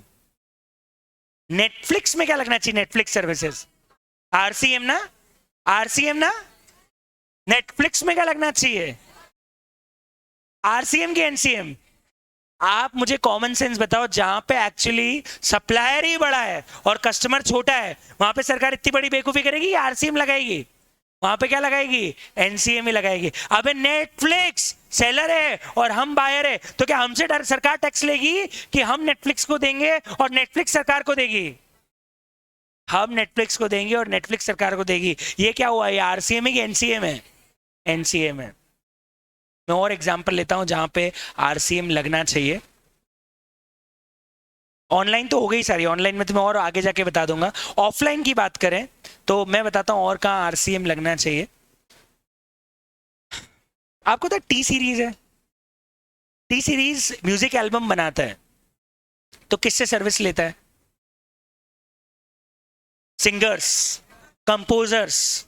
अब अरिजीत सिंह एक एल्बम में गा रहा है, वो एल्बम कौन बना रहा है? T series. कौन किससे सर्विस ले रहा है? टी सीरीज सर्विस ले रही किससे? बताओ कौन हाथी है? टी सीरीज हजारों सिंगर के प्रोड्यूसर होता है, हजारों एल्बम साल भर में निकालता है, दुनिया का सबसे बड़ा यूट्यूब चैनल है, इंडिया की सबसे बड़ी म्यूजिक कंपनी है, इंडिया का सबसे बड़ा प्रोड्यूसर है। आप उसका टैक्स पहले बोल रहे हो छोटे सिंगर को दो, और फिर छोटे सिंगर को बोल तू टैक्स गवर्नमेंट को दे। बताओ क्या बेटर है? टी सीरीज डायरेक्ट टैक्स सरकार को पे कर देना। मैं बता दूं, ऑथर और आर्टिस्टिक सर्विसेज में भी आरसीएम लगता है, क्योंकि वहां पे आपको खुद दिख रहा है कौन हाथी है और कौन चींटी है। हजारों सिंगर से सर्विस लेता है टी सीरीज, अकेला एक सिंगर थोड़ी है, तो हजारों सिंगर्स को टैक्स पहले टी सीरीज दे और फिर गवर्नमेंट उन सिंगर से टैक्स ले। इससे बेटर है टैक्स किसको दे देना चाहिए? सीधे टी सीरीज को ही दे देना चाहिए, और इसलिए वहां पे भी आरसीएम है।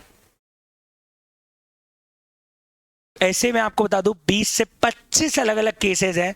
चलो एक और केसेस ले लेता हूं, बताना क्या होना चाहिए। क्यों बैंक हमको सर्विस दे रहा है? एनसीएम या आरसीएम? अरे अपन खाता खुलवाते हैं, लॉकर लेते हैं, चेक लगाते हैं, चार्जेस लगते हैं बैंक के सारे स्टेटमेंट में, उस पर जीएसटी लगता है। वो जीएसटी एनसीएम में आना चाहिए कि आरसीएम में? सर हम तो कस्टमर है, बैंक बड़ा है, ऑफ कोर्स कस्टमर से लेगा बैंक, और बैंक किसको पे करेगा? गवर्नमेंट को। ऑफ कोर्स क्या लगेगा इस केस में? एनसीएम। लेकिन लेकिन लेकिन अब उल्टा, बैंक ने दिया आपको लोन, लोन दिया, आपने लोन चुकाने से कर दिया मना, बोले मैं इस एरिया का ये हूँ वो, मैं कोई लोन वोन देने वाला नहीं हूँ, ढूंढ लेना, मेरे को मिलूंगा ही नहीं। ठीक है, अब बैंक को लेना पड़ेगा किसी का सहारा आपकी लोन की रिकवरी के लिए। आपको पता है इंडिया में बैंक एक अकेला ऐसा बिजनेसमैन है या बिजनेस है जहां पे ऑफिशियली और लीगली वो लोग गुंडों को हायर कर सकते हैं लोन रिकवरी के लिए। उनको बोलते हैं रिकवरी एजेंट, हिंदी में हम बोलते हैं वसूली भाई, जिनका काम होता है लोन की वसूली करके बैंक को देना। अब एक गुंडा है साहब, मान लो राहुल, 1 मिनट के लिए, ठीक है 1 मिनट के लिए मान लेते हैं कि राहुल का काम है साहब बैंक की रिकवरी कराने का। दादा पहलवान है, गन लेके चलता है, चेन वेन है हाथ में, 2-4 साथ में लौंडे लेके चलता है। ठीक है, पॉइंट ये कि साहब बैंक के मैनेजर ने बोला साहब मैं तो धंधे वाला आदमी हूँ, इस आदमी ने मेरे से लोन ले लिया है और ये लोन नहीं दे रहा है, साहब आप खाली करवा के दो, हम आपको 10% कमीशन देंगे। राहुल ने बोला बिल्कुल, अपनी तो उस एरिया में दादागिरी चलती है, कौन है जो लोन नहीं देगा, अभी मैं प्रॉपर्टी खाली करवा देता हूं। अब मुझे बता कौन किसको सर्विस दे रहा है? राहुल सर्विस किसको दे रहा है? कौन सप्लायर कौन receiver? Rahul supplier, bank receiver. अब गवर्नमेंट अल्टीमेटली एनसीएम लगाती तो क्या बोलती बैंक को कि तुम टैक्स दो राहुल को और हम टैक्स लेंगे बैंक ने दिया टैक्स राहुल को, अब वसूली भाई से वसूली करने गवर्नमेंट आ गई, लात दे के भगाया, बोले मेरे से वसूली करोगे, गुंडा आदमी है, सरकारी ऑफिसर कहां वसूली करने जाएगा उससे। आप मुझे बताओ बेटर क्या होता है? बैंक को बोलते कि भाई हम उस वसूली भाई के आसपास जाने वाले नहीं है, तू उनको टैक्स देना ही मत, तू उसका टैक्स सीधे हमको पे कर दे। मतलब यहाँ पे एनसीएम की जगह क्या लग गया? आरसीएम, क्योंकि बैंक हाथी है, वो वसूली भाई तो एक छोटा रिकवरी एजेंट है। ऑफ कोर्स बैंक के जो एजेंट्स होते हैं, जिसकी सर्विस बैंक ले रहा होता है, उसके ऊपर टैक्स उस एजेंट को नहीं, किसको देना पड़ता है? बैंक को देना पड़ता है, डायरेक्टली गवर्नमेंट को। बताओ क्या लग गया, एनसीएम की आरसीएम? इससे एक बहुत इंपॉर्टेंट बात समझ में आती है कि जीएसटी में दोनों तरह से टैक्स मैकेनिज्म होते हैं। इसलिए नहीं कि सरकार अलग अलग मैकेनिज्म लगाना चाहती है, अल्टीमेटली टैक्स बर्डन तो सेम है।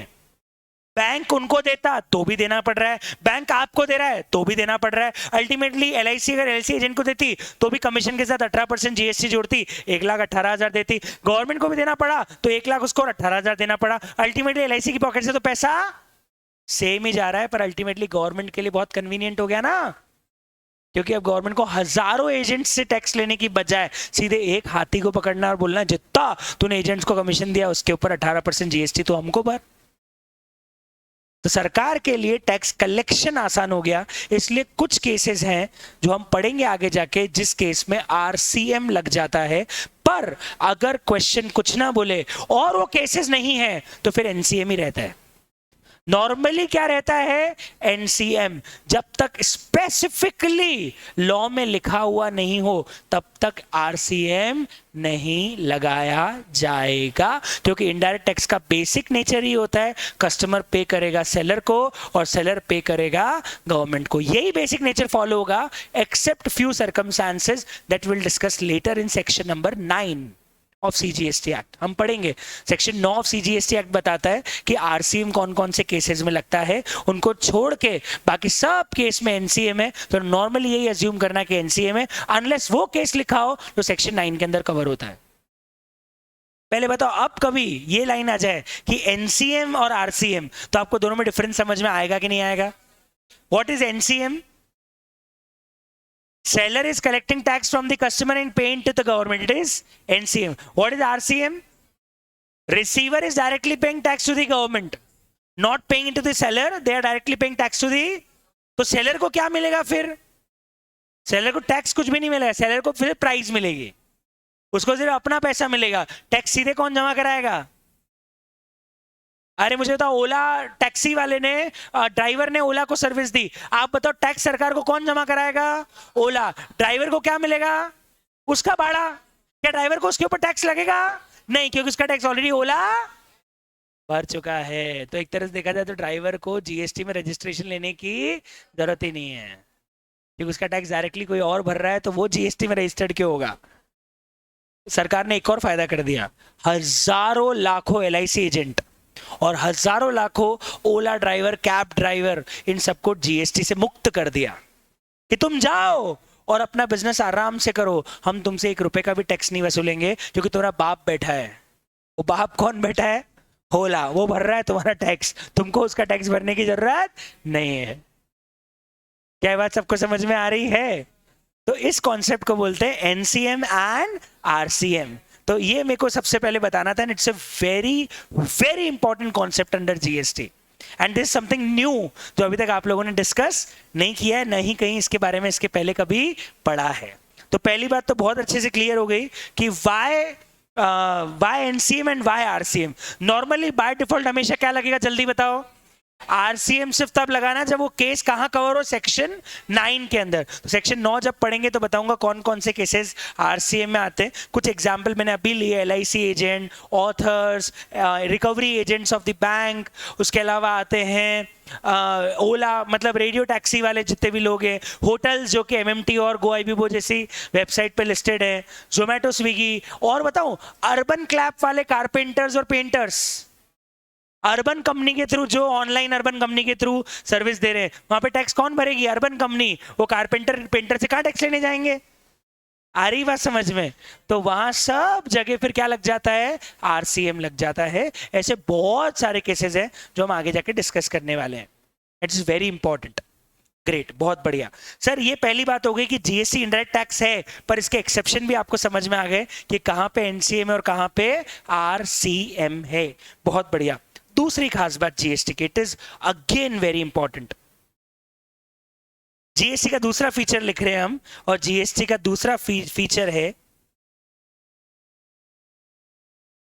ये लिखा नहीं एग्जाम्पल, आप घर पे लिख लेना, कोई बात नहीं। अगर लिखना था तो लिख लिया, नहीं लिखा है तो शीट अपडेट करूंगा ऑफ कोर्स। जहां पे आपकी कॉस्ट की लिंक है उसी में मैं फोल्डर बना दूंगा जीएसटी का। और जो बच्चे कॉस्ट नहीं पढ़े सिर्फ जीएसटी में आ रहे हैं, वो लोग आसपास जो बच्चे बैठे हैं उनसे गूगल ड्राइव ले लीजिएगा लिंक। आपको कॉस्ट की गूगल ड्राइव की लिंक कोई भी दे देगा, उसमें आपको जीएसटी मिल जाएगा। तो आप जीएसटी के ई नोट्स सारे उसी कॉस्ट की गूगल ड्राइव लिंक से डाउनलोड कर सकते हो, तो वो आपको आसपास बैठे हुए सारे बच्चे दे देंगे। ओके, अब आते हैं पॉइंट पे। दूसरा लिखिए,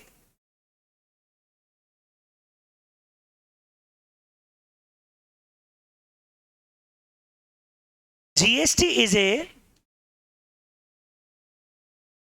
destination based tax। जीएसटी की दूसरी खास बात मैं बता रहा हूं। आज हम जीएसटी के एक्चुअली कोर को समझ रहे हैं, रूट्स को समझ रहे हैं कि बेसिक रूट क्या है जीएसटी का।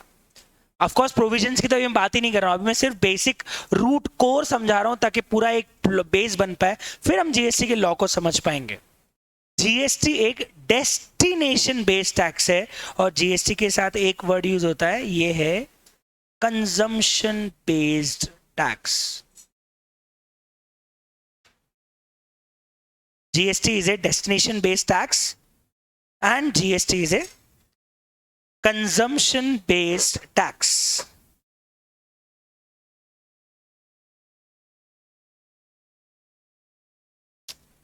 स्क्रीन पे आ रहा है जी। बात करेंगे सब बात करेंगे। मेरे को पता है तुमको बहुत सारा ज्ञान है, मैंने क्या बोला, अपना ज्ञान अपने पास में रखना, और बाद में बात करेंगे जो तुम बोलना चाह रहे हो। आई मुद्दे पे आते हैं। GST is a destination based tax, it's a consumption based tax. अब मैं बता दूं कि ये कितना शानदार पॉइंट है, सुनना। 2017 के पहले क्या हो रहा था मैं आपको बताता हूं, और उसमें कितना बड़ा चेंज आया वो समझना ध्यान से।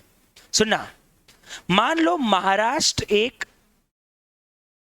मैन्युफैक्चरिंग स्टेट है। अब मैं इसको मैन्युफैक्चरिंग स्टेट क्यों मानता हूं, क्योंकि यहां पे कंज्यूमर से ज्यादा मैन्युफैक्चरिंग है, मतलब इनका सरप्लस प्रोडक्शन रहता है, तो ये दूसरे स्टेट को माल भेजते हैं, क्योंकि यहाँ पे फैक्ट्रीज बहुत सारा है, बहुत बड़े स्केल पे कमर्शियली काम होता है। तो गुजरात हो गया, महाराष्ट्र हो गया, राजस्थान हो गया, बंगाल हो गया, ये ऐसे स्टेट्स हैं जहां पे खपत से ज्यादा पैदावार है, प्रोडक्शन ज्यादा है, कंजम्पशन कम है, तो अपने आप दूसरे स्टेट को माल ये लोग ज्यादा सप्लाई करते हैं। यहाँ पे मैन्युफैक्चरिंग यूनिट्स बहुत सारी है, ठीक है। मुंबई अपने आप में एक पूरा स्टेट के बराबर का अकेला रेवेन्यू मुंबई जनरेट करके देता है। मुंबई का टैक्स रेवेन्यू पूरे मध्य प्रदेश से ज्यादा है, और कई गुना ज्यादा है, ठीक है। तो आप सोच सकते हैं मुंबई अकेला इनके पास पूरा खजाना लेके बैठा हुआ है। तो पॉइंट ये, महाराष्ट्र एक मैन्युफैक्चरिंग स्टेट है। अब इन्होंने कोई गुड्स मान लो बिहार में सप्लाई किया। बिहार एक कंज्यूमर स्टेट है, क्योंकि वहां पॉपुलेशन बहुत ज्यादा है, पर वहां पे मैन्युफैक्चरिंग उतनी ज्यादा नहीं है। अब सुनना क्या होगा, 2017 के पहले क्या हो रहा था मैं आपको समझाता हूं। बिफोर 2017 अगर महाराष्ट्र का गुड्स बिहार आ रहा है, तो ये महाराष्ट्र एक सेल्स टैक्स लगाता था, मान लेते हैं @5%, ठीक। और ये टैक्स किससे वसूलता था, मतलब 100 रुपए की चीज है तो बिहार वाला बंदा कितने रुपए देगा, और उसमें से 5 रुपए टैक्स के किसको चले जाएंगे, महाराष्ट्र गवर्नमेंट को,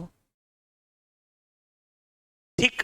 किसने पे बर्डन किसकी जेब से गया, किसकी जेब से 5 रुपए गए, बिहार, और किसकी जेब में 5 रुपए आ गए। अब सोचो, जब आज से 500,000 साल पहले पहली बार टैक्स लगाया हो गया होगा, किसी ने दिमाग तो लगाया होगा कि टैक्स लगाएंगे, टैक्स लगाया गया होगा, तब लोगों ने बोला टैक्स क्यों लगा रहे हो, तो राजा ने बोला था कि टैक्स तुम्हारी लोगों की प्रजा की भलाई के लिए लगा रहा हूं, मैं तुमसे टैक्स लूंगा और तुम ही पे खर्च करूंगा। ये टैक्स का बेसिक प्लॉट था। अगर आप हजारों साल पहले जब टैक्स लगा होगा पहली बार, वो जो उसको पहले क्या बोलते थे,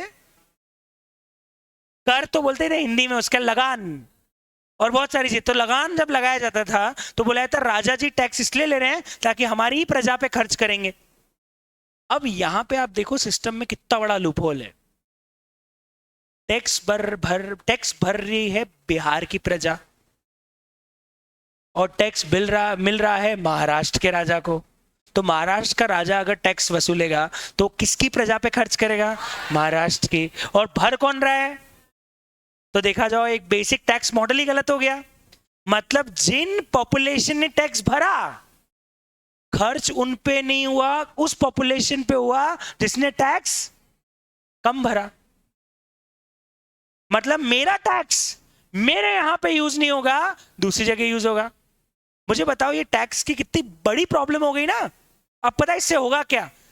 बिहार के लोग पैसा दिए जा रहे हैं, दिए जा रहे हैं, दिए जा रहे हैं, और महाराष्ट्र के लोग पैसा लिए जा रहे हैं, लिए जा रहे हैं, लिए जा रहे हैं। तो अमीर लोग हो गए और गरीब लोग हो गए। और तो देखा जाए तो टैक्स की बहुत बड़ी प्रॉब्लम है। तो तभी हम देखें कि वेल्थ क्यों कुछ स्टेट में ही कॉन्सेंट्रेटेड थे। गुजरात, महाराष्ट्र, 4-5 स्टेट के लोग, गुजराती लोग ऐसे अमीर, दिवाली के बाद 5 दिन निकलते हैं ऐसे पूरे देश में भर जाते हैं। हर जगह कहां देखो वहां क्या गुजराती क्या कर रहे हैं? पार्टियां कर रहे हैं। दारू नहीं मिलती तो दारू पीने आए हैं। ठीक है, पॉइंट ये है कि साहब गुजरातियों के पास जबरदस्त पैसा, मराठियों के पास जबरदस्त पैसा, बिहारियों का सारा पैसा लूट के बैठे हुए, क्योंकि टैक्स सिस्टम ही ऐसा है ना। जीएसटी में आके बदल गया, जीएसटी में आके बदल गया क्योंकि अब सेल्स टैक्स है ही नहीं। उन्होंने ये बोला ही नहीं कि बेचने वाला स्टेट टैक्स वसूलेगा। अब मैं बता दूं जीएसटी एक कंजम्पशन और डेस्टिनेशन बेस्ड टैक्स मॉडल है। इसका मतलब पता है जीएसटी के अंदर क्या होगा? ये नहीं देखेंगे गुड्स कहां से बिका, टैक्स उस स्टेट को मिलेगा जहां पे गुड्स कंज्यूम हुए। मतलब अब मैं बता दूं यहां पे क्या होगा। महाराष्ट्र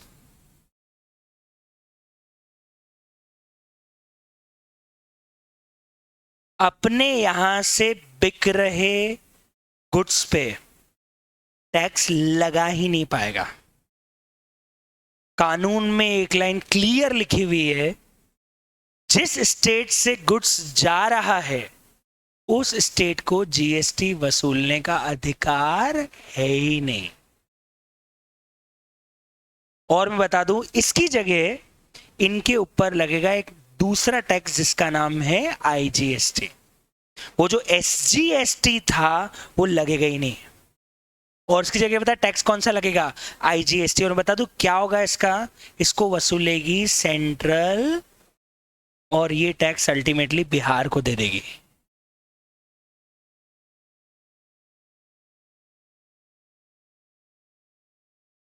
उस स्टेट को टैक्स चला जाएगा जहां पे क्या बैठा हुआ है? कंज्यूमर। कितना सही पॉइंट है। अब देखो किसकी जेब पे बर्डन आया? मराठी या बिहारी? बिहारी। और अल्टीमेटली वो कौन सी गवर्नमेंट को मिलेगा? बिहार। तो खर्च भी कहां होगा? बिहार। मतलब जिस स्टेट ने टैक्स दिया अल्टीमेटली खर्चा उसी स्टेट की पॉपुलेशन पे हो रहा है, जो कि 2017 के पहले नहीं था, क्योंकि 2017 के पहले सेल्स टैक्स हुआ करता था। अब सेल्स टैक्स तो जो स्टेट सेल करेगी वो वसूलेगी। तो पता है सरकार ने 2017 में सेल्स टैक्स ही हटा दिया। बोले सेल्स टैक्स नाम की कोई चीज होनी ही नहीं चाहिए, और अब उस स्टेट को टैक्स मिलेगा जहां पे अल्टीमेटली कंज्यूमर बैठा है। मतलब टैक्स जो दे रहा है स्टेट, अल्टीमेटली जहां पे कंज्यूम हो रहा है गुड्स, उसी स्टेट को उसका रेवेन्यू मिलेगा, ना कि उस स्टेट को जहां से गुड्स बिक रहे हैं। तो होगा क्या? जिसकी भलाई के लिए खर्च होने चाहिए उसी स्टेट को रेवेन्यू भी मिल रहा है। बताओ ये बात समझ में आप लोगों को आई या नहीं आई? और इसीलिए सीजीएसटी और एसजीएसटी के अलावा एक तीसरा टैक्स और लाना पड़ा, क्योंकि सीजीएसटी और एसजीएसटी लगता तो टैक्स महाराष्ट्र गवर्नमेंट को मिल जाता ना। अगर कोई माल बिका और उसके बिल पे सीजीएसटी लगा तो चला जाएगा सेंट्रल को, जो एसजीएसटी लगा वो चला जाएगा कौन से स्टेट को? महाराष्ट्र। अगर एक मिनट मान लो इंटर स्टेट के बाहर जाने वाले गुड्स के ऊपर सीजीएसटी और एसजीएसटी लग जाता तो आधा रेवेन्यू तो सेंटर को वैसे भी जाना है। जो आधे रेवेन्यू की बात है वो आधा रेवेन्यू किसको जाता? पहले महाराष्ट्र को। सही होता ही गलत होता? इसीलिए सरकार ने बोला इस पे ना सीजीएसटी ना एसजीएसटी, इस पे हम लगाएंगे तीसरा टैक्स जिसका नाम है आईजीएसटी। वो हम पैसा सारा आईजीएसटी में रखेंगे और इंतजार करेंगे ये देखने का गुड्स कहाँ कंज्यूम हो रहा है। जहां पे वो बिकना बंद हो जाएगा और अल्टीमेटली कंज्यूम हो जाएगा, आधा टैक्स तो हम रखने वाले थे वो तो हम रख लेंगे, आधा आईजीएसटी उनको दे देंगे। कौन से स्टेट को? बिहार को। And that is why GST के साथ एक और इंटरेस्टिंग फीचर ऐड होता है, GST is a destination based tax model, it's a consumption based tax, क्योंकि वो टैक्स नहीं, वो स्टेट टैक्स नहीं लगा सकता जिसने गुड्स बेचे हैं, इस पे वो स्टेट टैक्स लगाएगा जहां पे गुड्स का अल्टीमेट कंजम्पशन हुआ है। मतलब सर अगर मान लो महाराष्ट्र से गुड्स एमपी आते और एमपी से गुड्स राजस्थान जाते, राजस्थान से गुड्स घूमते फिरते फिरते फिरते फाइनली उत्तर प्रदेश में कंज्यूम होते, तो मैं बता दूं इन किसी भी स्टेट को टैक्स रेवेन्यू नहीं मिलेगा उस गुड्स के ऊपर। सिर्फ किसको मिलेगा? यूपी को। आधा आधा होता है, आधा सेंटर रख लेता है, आधा स्टेट को देता है। वो आधा पोर्शन इन किसी भी स्टेट को नहीं मिलेगा। महाराष्ट्र से गुड्स निकला, महाराष्ट्र से एमपी पहुंचा, एमपी से गुड्स वापस आगे बिक गया, राजस्थान, राजस्थान से गुड्स गुजरात गया, गुजरात से गुड्स घूमते ही रहा, पूरा इंडिया भ्रमण करके फाइनली यूपी पहुंचा। कहां कंज्यूम हुआ? जब तक उस गुड्स की रीसेलिंग बंद नहीं होगी तब तक वो आईजीएसटी में पड़ा रहेगा, और जैसे ही रीसेलिंग बंद हो जाएगी वो goods ultimately tax ultimately IGST से उस स्टेट को ट्रांसफर कर दिया जाएगा जहां पे गुड्स का कंजम्पशन लास्ट टाइम कहां गुड्स मिला था साहब, क्योंकि उसके बाद तो लापता है, उसके बाद मिला ही नहीं, मतलब उस गुड्स की वापस रीसेलिंग हुई नहीं। तो अल्टीमेटली टैक्स अगर यूपी में लास्ट में भरा गया था तो यूपी को ही अल्टीमेटली टैक्स मिल जाएगा, किसी और स्टेट को उसका टैक्स नहीं मिलेगा। That is the interesting case of consumption और डेस्टिनेशन बेस्ड टैक्स मॉडल। बताओ ये सब लोगों को समझ में आया या नहीं आया? तो अभी तक दो बातें इंपॉर्टेंट समझ में आई है। एक तो जीएसटी एक इनडायरेक्ट टैक्स जरूर है, लेकिन वो इनडायरेक्ट टैक्स में एनसीएम भी होता है और आरसीएम भी होता है। अल्टीमेट बर्डन तो कस्टमर पे ही आएगा, पर हो सकता है गवर्नमेंट डायरेक्टली कस्टमर से वसूल ले या हो सकता है सेलर के थ्रू वसूले। नॉर्मली सेलर के थ्रू वसूलती है, पर एक्सेप्शनल केसेस में डायरेक्टली आरसीएम लगा के डायरेक्टली बायर से भी ले सकती है। ये था पहला केस। दूसरा, जीएसटी एक डेस्टिनेशन बेस्ड टैक्स है, उस स्टेट को नहीं मिलेगा जहां से माल बिका है, उस स्टेट को रेवेन्यू जाता है जहां पे माल ultimately. That is the reason we need a third tax that is called IGST. Otherwise CGST और एसजीएसटी से ही काम चल जाता। तीसरे टैक्स की जरूरत क्या थी? अरे सीजीएसटी और एसजीएसटी लोकल गवर्नमेंट को मिलते हैं, सीजीएसटी मिलता है सेंटर को और एसजीएसटी मिलता है स्टेट को। आज अगर एसजीएसटी लगता तो टैक्स रेवेन्यू महाराष्ट्र का हो जाता, जबकि अल्टीमेटली टैक्स रेवेन्यू किसको जाना चाहिए था? यूपी को या बिहार को। और इसीलिए उन्होंने सीजीएसटी एसजीएसटी की जगह स्टेट के बाहर माल जाने पे क्या लगाया? आईजीएसटी। Law means logic. मैंने बोला था हर टैक्स, हर चीज के पीछे आपको क्या मिलेगा? लॉजिक। तो आईजीएसटी क्यों लगाया, इसका रीजन आपको समझ में आया? इंटरेस्टिंग बात है, पूरी दुनिया में हम अकेले कंट्री हैं जो आईजीएसटी लगाते हैं। पूरी दुनिया में हमारे अलावा कोई भी आईजीएसटी नहीं लगाता है। सब जगह दो ही टैक्स है, सीजीएसटी और एसजीएसटी। इंडिया अकेला कंट्री है जो एक तीसरा टैक्स और लगाता है, दैट इज आईजीएसटी। आ रही बात समझ में?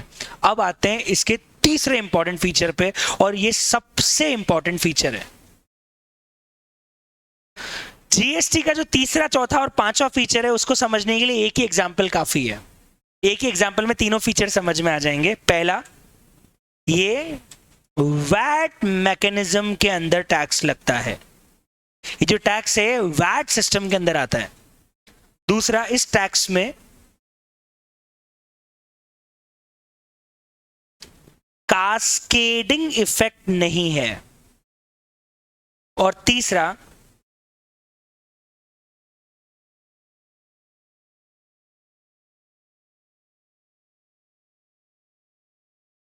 कहीं भी क्रेडिट रुकती नहीं है, आगे से आगे क्रेडिट मिलती जाती है।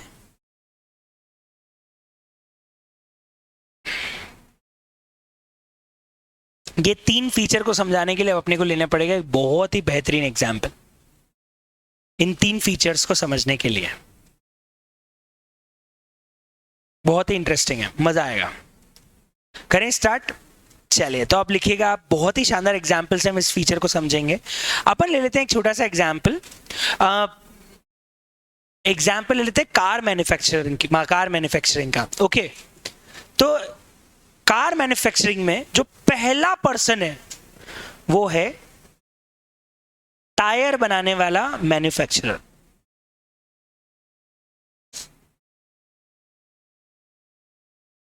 फर्स्ट पर्सन है टायर बनाने वाला मैन्युफैक्चरर। उसने 20,000 रुपए के टायर बेचे बना के, और उस पे पता है जीएसटी के पहले का सिस्टम बता रहा हूं मैं, बिफोर 2017 क्या होता था, फिर बताऊं 2017 के बाद क्या होगा, सेम सिचुएशन को रख के बताऊंगा।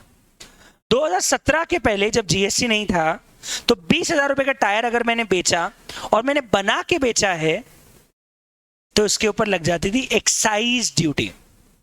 एक मैन्युफैक्चरिंग पे लगने वाली ड्यूटी थी, उसका नाम क्या था, एक्साइज ड्यूटी। वो लग जाती थी, मान लीजिए 10% की रिटेल है तो कितनी लग जाती थी, 2,000। और ये टायर आगे कितने में जाएगा, 22,000 में। ये टायर खरीद लिया कार बनाने वाली कंपनी ने।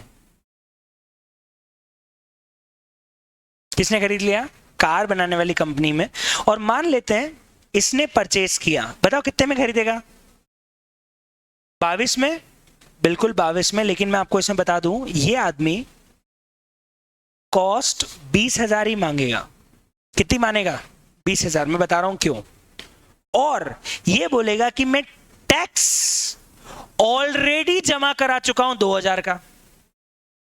इसको बोलते हैं टैक्स रिबेट या टैक्स की क्रेडिट 2,000 के। ये बोलेगा मैं एक आइटम खरीद रहा हूं, उस आइटम में मैं कितने का टैक्स ऑलरेडी दे चुका हूं, 2,000 का। ये टैक्स एक तरह से एडवांस टैक्स की तरह मान लो मैंने आपको ऑलरेडी दे दिया है।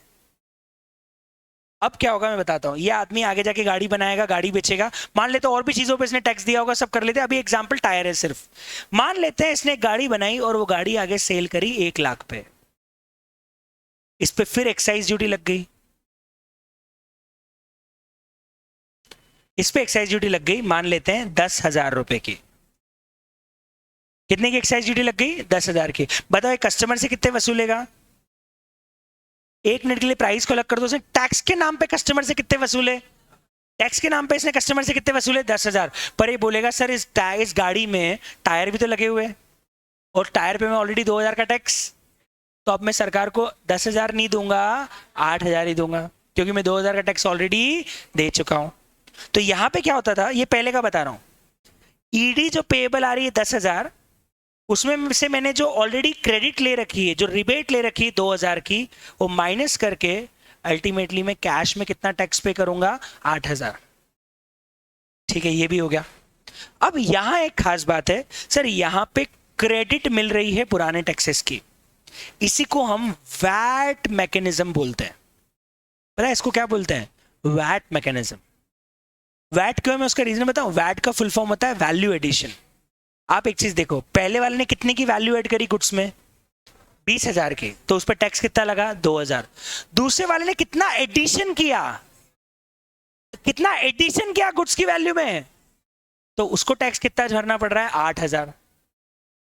मतलब जैसे जैसे गुड्स की वैल्यू ऐड होती जाएगी उतना उतना टैक्स और ऐड होता जाएगा, क्योंकि जो टैक्स भरा जा चुका है उसकी क्या मिलती जाएगी आपको, रिबेट, ताकि कास्केडिंग इफेक्ट ना आए। कास्केडिंग मतलब डबल टैक्स इफेक्ट ना आए, टैक्स पे डबल बार टैक्स वापस ना लग जाए, 2 बार एक ही चीज पे टैक्स ना लग जाए। इसके कारण उन्होंने बोला पुराने टैक्स को तुम कॉस्ट में मत जोड़ो, उसके क्रेडिट ले लो, ताकि सेल में जुड़ के नहीं आएगा, और अल्टीमेटली क्रेडिट मिल जाएगी तो एक ही चीज पे 2 बार टैक्स पे करने की जरूरत नहीं है। जितना आप वैल्यूएडिशन कर रहे हो उतना ही टैक्स भरो, बाकी टैक्स पिछले ने वैल्यूएडिशन किया वो उतना भर चुका है। 20,000 पे उसने वैल्यू ऐड करी, वो 2,000 का टैक्स भरेगा। आपने 80,000 की वैल्यू करी, आप 8,000 का टैक्स भरोगे। कस्टमर ने 1 लाख चीज खरीदी, अल्टीमेटली बर्डन 10,000 का आएगा। 10,000 में से 2,000 पहले वाला पर्सन दे चुका है, 8,000 दूसरा वाला पर्सन ले चुका है, पर सारा टैक्स अल्टीमेटली वसूला किससे, कस्टमर से। तो कस्टमर ने ओवरऑल कितना टैक्स पे किया है, 10,000। यहां तक तो समझ में आ गया। इस कॉन्सेप्ट को बोलते हैं वैट मैकेनिज्म। ये 2017 के पहले भी इंडिया में था, मतलब 2017 के पहले भी यही था, अभी भी यही है, पर इसमें और अभी मैं फर्क बताता हूं बहुत बड़ा क्या है। 2017 के पहले भी इंडिया में परचेस पे दिए गए टैक्सेस की रिबेट मिलती थी। तो 2017 के पहले भी अगर आपने कोई सामान पे टैक्स दिया है तो आप जब उसको खरीद के लाओगे तो दिए हुए टैक्स को सेट ऑफ कर लेंगे, डबल नहीं भरना पड़ेगा। आप 2000 का टैक्स दे के आ चुके हो, अभी 10 भरना आ रहा है, 2 पहले दे चुके हो, 8 ही और भरना, 2 उसने भरा, 8 आप इसने भरा, टोटल मिला के टैक्स कितना भरना चाहिए? 10,000 भर दिया, 10,000 बराबर। अभी भी सही है, बराबर है, कास्केडिंग नहीं है। पर प्रॉब्लम अब है, कार मैन्युफैक्चरर से कार खरीदी इंदौर के एक शोरूम वाले ने, मान लेते हैं ओशियन मोटर्स ने या नेक्सा वालों ने, है ना, उन्होंने कार खरीदी। अब बताओ उन्होंने कार कितनी खरीदी? 1,10,000 की। ये लोग बोलते हैं हम कॉस्ट मानेंगे 1 लाख और कितने का रिबेट लेंगे? कितने की? एक सेकंड, कितने की एक्साइज की क्रेडिट लेंगे? कितने की एक्साइज क्रेडिट लेंगे? 10,000 की। ठीक है साहब। अब जब ये गए सेल करने, इसको मान लेते हैं इन्होंने भी अपना प्रॉफिट मार्जिन जोड़ा होगा 40,000 का, ये सेल कितने में कर रहे हैं? 1.5 लाख। अब पता है यहां पे एक डिफरेंट चीज हुई, इनका पार्टनर बदल गया।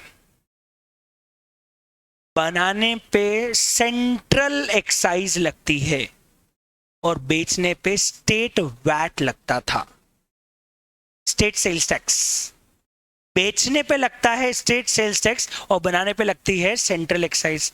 अब ओशन मोटर वालों ने बोला पार्टनर कौन है? सेंट्रल गवर्नमेंट ने बोला हम तो पार्टनर नहीं, क्योंकि तू बना नहीं रहा है, तू स्टेट को पार्टनर बना। अब ये किसके पास पहुंचे? स्टेट वालों के पास, कि तुम्हारा सेल्स टैक्स हम तुमको देंगे। तो इन्होंने अपनी तरफ से स्टेट सेल्स टैक्स इसमें ऐड किया। स्टेट वैट भी बोलते थे उसको, स्टेट सेल्स टैक्स बोलते थे, 15,000 रुपए का। ठीक है साहब, बहुत बढ़िया। आगे गाड़ी कितने की पड़ेगी? 1.65। अब स्टेट सेल्स टैक्स 15,000 रुपए में से ये लोग बोलते हैं एक्साइज की क्रेडिट माइनस करो 10,000 की। सरकार ने बोल दिया हम करने ही नहीं देंगे, क्योंकि उसकी कास्ट अलग है, तेरी कास्ट अलग है।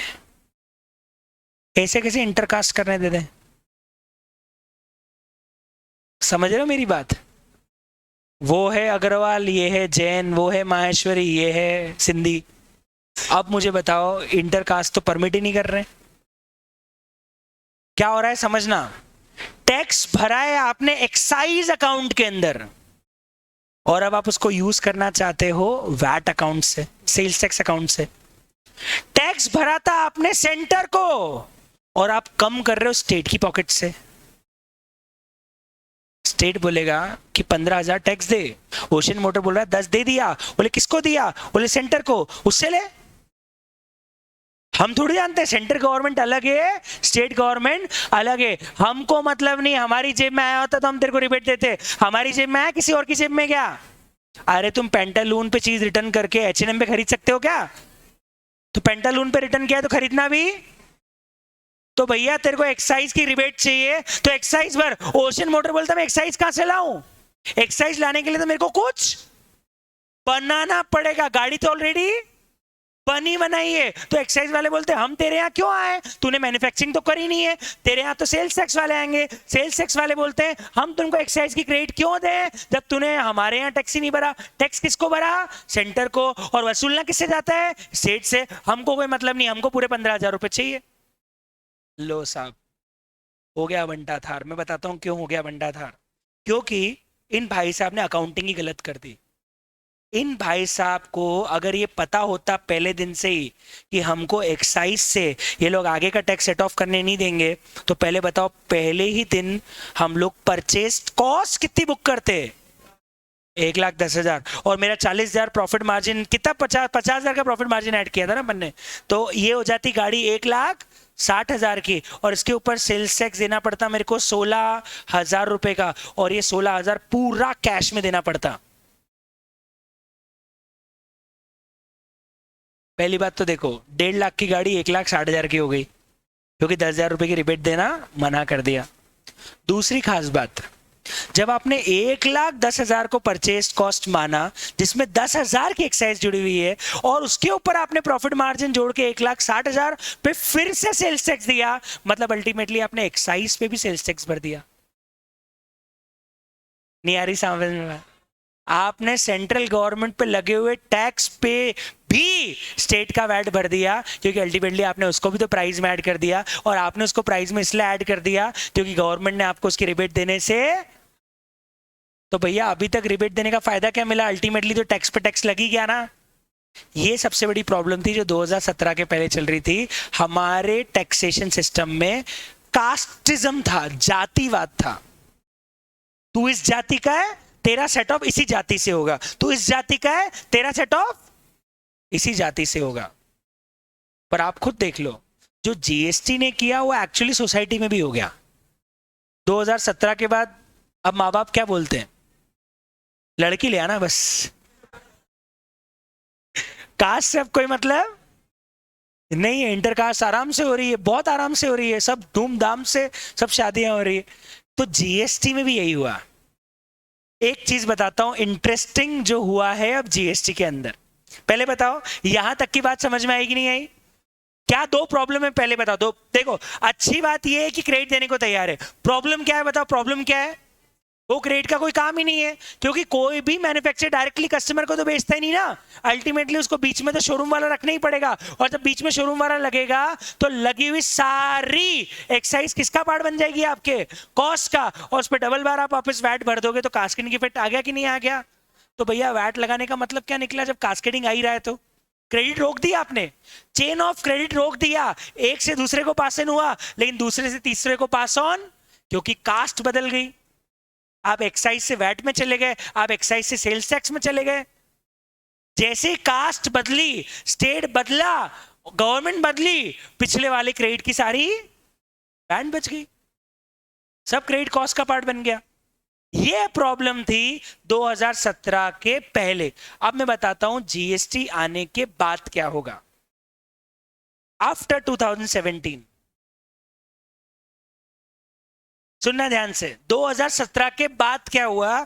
सबसे पहले आए साहब टायर मैन्युफैक्चरर। टायर मैन्युफैक्चरर ने बोला बता कितने का सेल कर रहा है? बोलता है सर 20,000 का सेल कर रहा हूं। मान लेते एक मिनट के लिए वही रेट है जीएसटी का 10%। अब ये जीएसटी देगा, बनाने वाला भी जीएसटी देगा, बेचने वाला भी जीएसटी देगा। अरे जब बनाने वाला भी जीएसटी देगा, बेचने वाला भी जीएसटी देगा, तो कास्ट अलग अलग हो गई कि सेम हो गई? सोसाइटी ने सारी कास्ट ही हटा दी, सब एक है।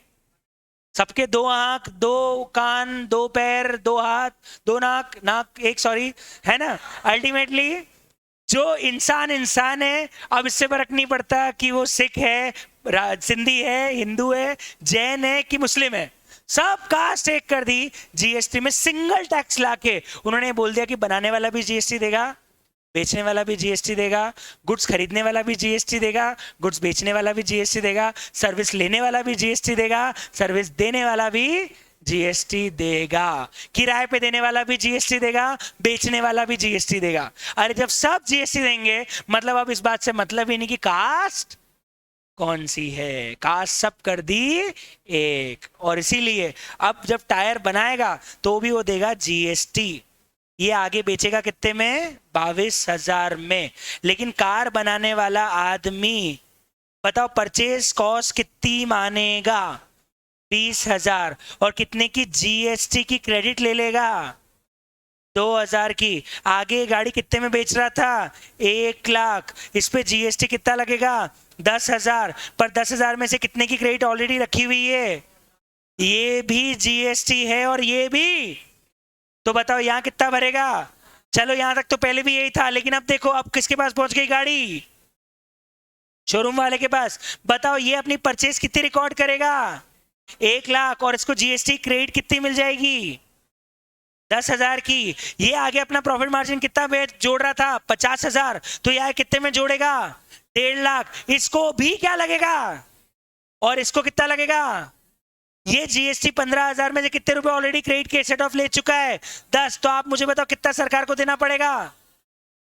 मतलब शोरूम वाले को भी जीएसटी की पूरी रिबेट मिल गई, क्योंकि उसको एक कास्ट तो पता ही नहीं था कि ये बनने पे लगा है कि बिकने पे लगा है। अल्टीमेटली बिल में क्या जुड़ के आया है? जीएसटी। मैं आगे क्या जोड़ रहा हूं? जीएसटी। तो भैया जो मैं ले रहा हूं और जो मैं दे चुका हूं, दोनों सेम कास्ट के, सेट ऑफ मारो और नेट अमाउंट ही पे करूंगा मैं। तो अपने आप कास्केडिंग इफेक्ट खत्म अपने आप वैट सिस्टम फॉलो हो गया। पहले वाले ने 20,000 का वैल्यूडेशन किया, उसको टैक्स भरना पड़ रहा है 2,000। दूसरे वाले ने 80,000 का वैल्यूडेशन किया, उसको टैक्स भरना पड़ रहा है 8,000। तीसरे वाले ने 50,000 का वैल्यूडेशन किया, उसको टैक्स भरना पड़ रहा है 5,000। मतलब वैट सिस्टम भी प्रॉपरली फॉलो हो गया और किसी की क्रेडिट नहीं रुक रही है, इसलिए कंटिन्यूस चेन ऑफ क्रेडिट भी फॉलो हो गया और कहीं कोई कास्केडिंग इफेक्ट भी नहीं आ रहा है, क्योंकि कोई भी आदमी टैक्स को कॉस्ट का पार्ट बनाएगा ही नहीं, क्योंकि उसको पता है मुझे इसकी पूरी क्या मिल जाएगी, क्रेडिट मिल जाएगी। सर मैंने आईपैड खरीदा, क्या लगा जीएसटी। मैं आप पढ़ा रहा हूं, क्या लग रहा है, जीएसटी। मैं आईपैड की क्रेडिट को आपके पढ़ाने से सेट ऑफ कर पा रहा हूं, नहीं आ रही बात समझ में। फोन खरीदा, क्या लगा, जीएसटी। यहां मैं सर्विस दे रहा हूं, क्या लग रहा है, जीएसटी। फोन के क्रेडिट को मैं आपकी सर्विसेज के टैक्स से यूज कर पा रहा हूं, क्योंकि कास्ट दोनों की हो गई सेम, क्योंकि कास्टिज्म ही खत्म हो गया ना।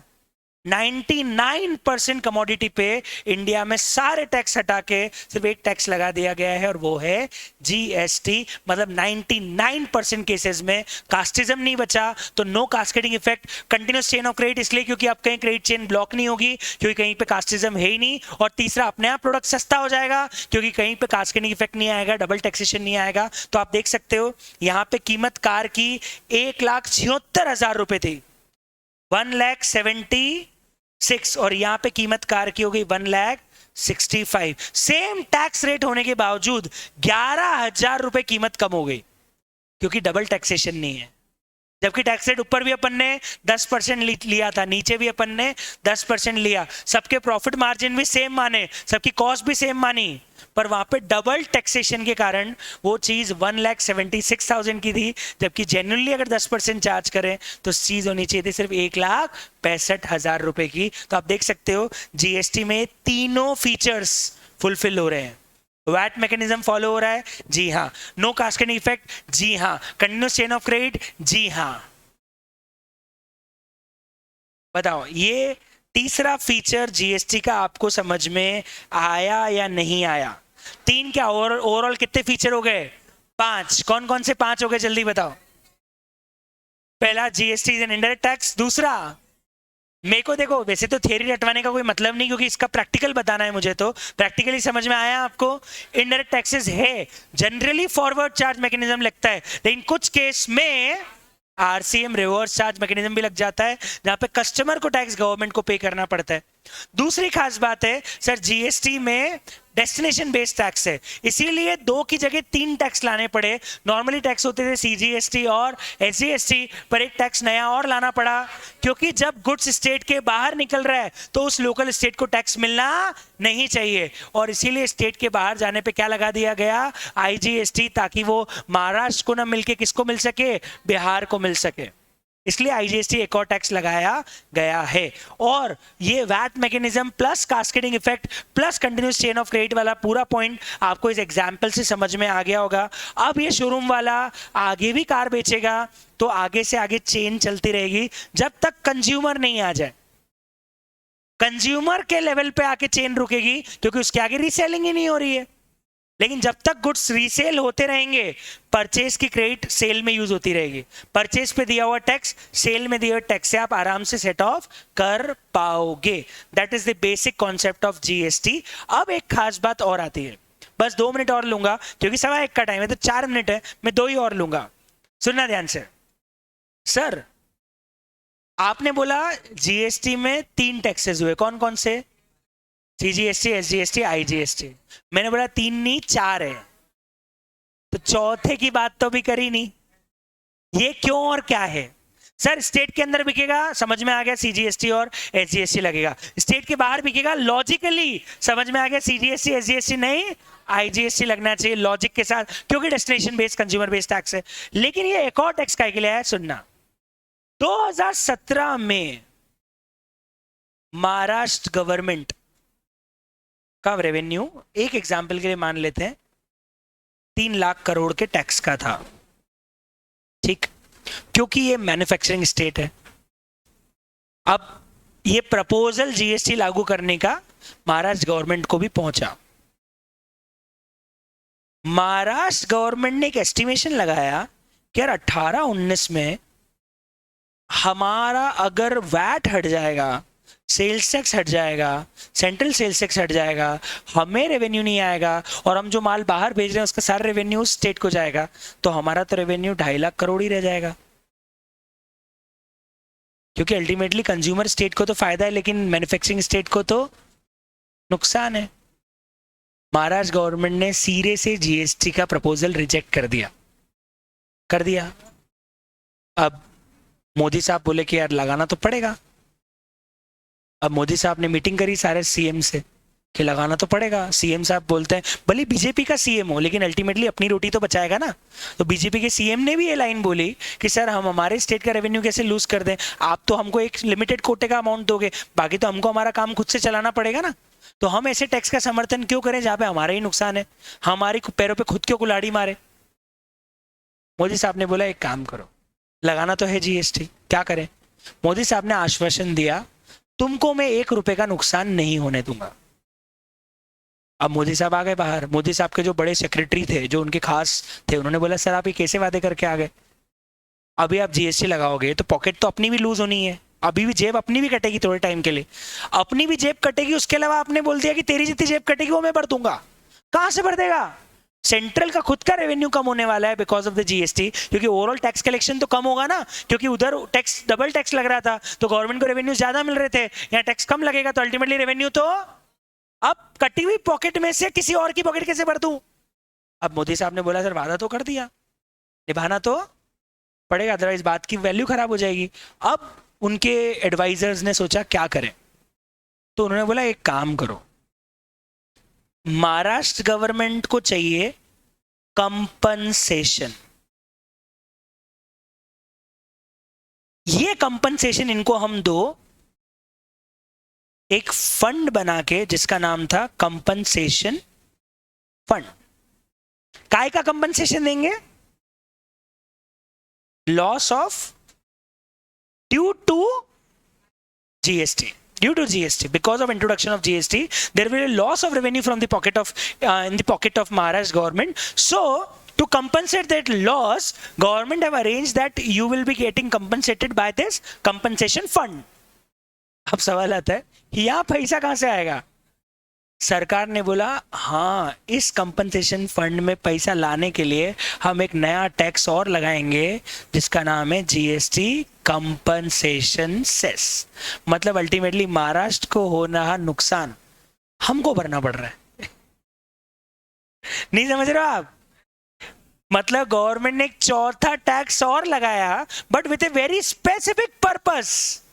The specific purpose is to compensate all those states which are having loss due to introduction of GST. They have introduced another tax and that tax is called GST compensation cess. पर सरकार ने बोला यार consumer पे कितना burden डालेंगे, already GST दे रहा है, इसीलिए ये सेस सब पे नहीं लगाया जाता है, ये सेस लगाया जाता है सिर्फ कुछ लिमिटेड कमोडिटी पे जो लग्जरी और सिन गुड्स में आती है। जैसे तुम लोगों के लिए नुकसान है, जो लोग सुट्टा मारते हैं और सिगरेट पीते हैं और पान मसाला खाते हैं और कार चलाते हैं, और जो लोग कोल्ड ड्रिंक पीते हैं, एरिएटेड वाटर मतलब सॉफ्ट ड्रिंक्स, इसमें CO2, अल्कोहल पे तो जीएसटी नहीं है, CO2 अल्कोहल पे तो जीएसटी आगे जाके बात करेंगे, नहीं है, अभी बात कर रहे कोल्ड ड्रिंक्स। कोल्ड ड्रिंक्स जो है, अल्कोहल तो सरकार प्रमोट करती, टैक्स फ्री कर रखा है अल्कोहल को, तो पता नहीं है तुमको, बात करेंगे अपन क्या है, पर अल्कोहल पे जीएसटी नहीं है। प्रॉब्लम है एरिएटेड वाटर मतलब cold drinks, motor car, tobacco, cigarette, पान मसाला, इन कमोडिटीज के ऊपर सरकार ने नॉर्मल जीएसटी के साथ एक अलग से सेस लगा रखा है, और वो सेस का पर्पस था अल्टीमेटली पैसा इकट्ठा करना कंपनसेशन फंड में, और उस कंपनसेशन फंड से पैसा इकट्ठा करना अलग अलग स्टेट को देने के लिए। और बता दूं, ये कंपनसेशन फंड बनाया गया था कितने सालों के लिए, आपको बताता हूं, एक बार खून लग जाए ना, खून लग गया ना, अब बताता हूं हुआ क्या। 2017 में जो कलेक्शन था ना, हम उसके 3 गुना कलेक्शन पे पहुंच चुके हैं, सारे स्टेट को कलेक्शन जा चुका है। लेकिन आपको बता दूं, सरकार ने आज भी कंपनसेशन सेस नहीं हटाया। 2022 में 5 साल हो गए थे कंपनसेशन सेस को, एक्सपायरी आ गई थी, सरकार ने 5 साल और एक्सटेंड करके 27 तक लगा दिया है, क्योंकि मुंह में खून लग गया ना एक बार, ये टैक्स तो लग ही रहा है, चलने दो। पेट्रोल के भाव 110 रुपए कब से चल रहे हैं? जब पहली बार हुए तो कितना महंगा लग रहा था, 110, 60 का पेट्रोल 110 हो गया, अब खून लग गया। अब क्रूड सस्ता हो जाए, रॉ मटेरियल सस्ता हो जाए, सब सस्ता हो जाए, लेकिन प्राइजेस कम होने वाली, क्योंकि एक बार तो टैक्स का खून लग चुका है। अब सरकार को सेस का खून लग चुका है कि एक्स्ट्रा रेवेन्यू आ रहा है और पब्लिक कुछ बोल नहीं रही तो आन दो। तो सरकार ने बताया क्या किया, 5 साल के लिए और बढ़ा दिया, जबकि देखा जाए तो प्रैक्टिकली अभी सेस की कोई जरूरत है ही नहीं, क्योंकि ऑलरेडी स्टेट के सारे लॉसेस कंपनसेट हो चुके हैं, रेवेन्यू 3 गुना हो चुके हैं, तो अब काहे का लॉस कंपनसेट करना है, लेकिन सेस अभी भी चले जा रहा है। हरी बात समझ में? तो this is all about GST for today. कल हम आगे मिलेंगे और कल हम बेसिकली लॉ और एक्ट के बारे में बात करना, डिस्कशन स्टार्ट करेंगे। Thank you, enjoy, good day, bye bye guys, thank you.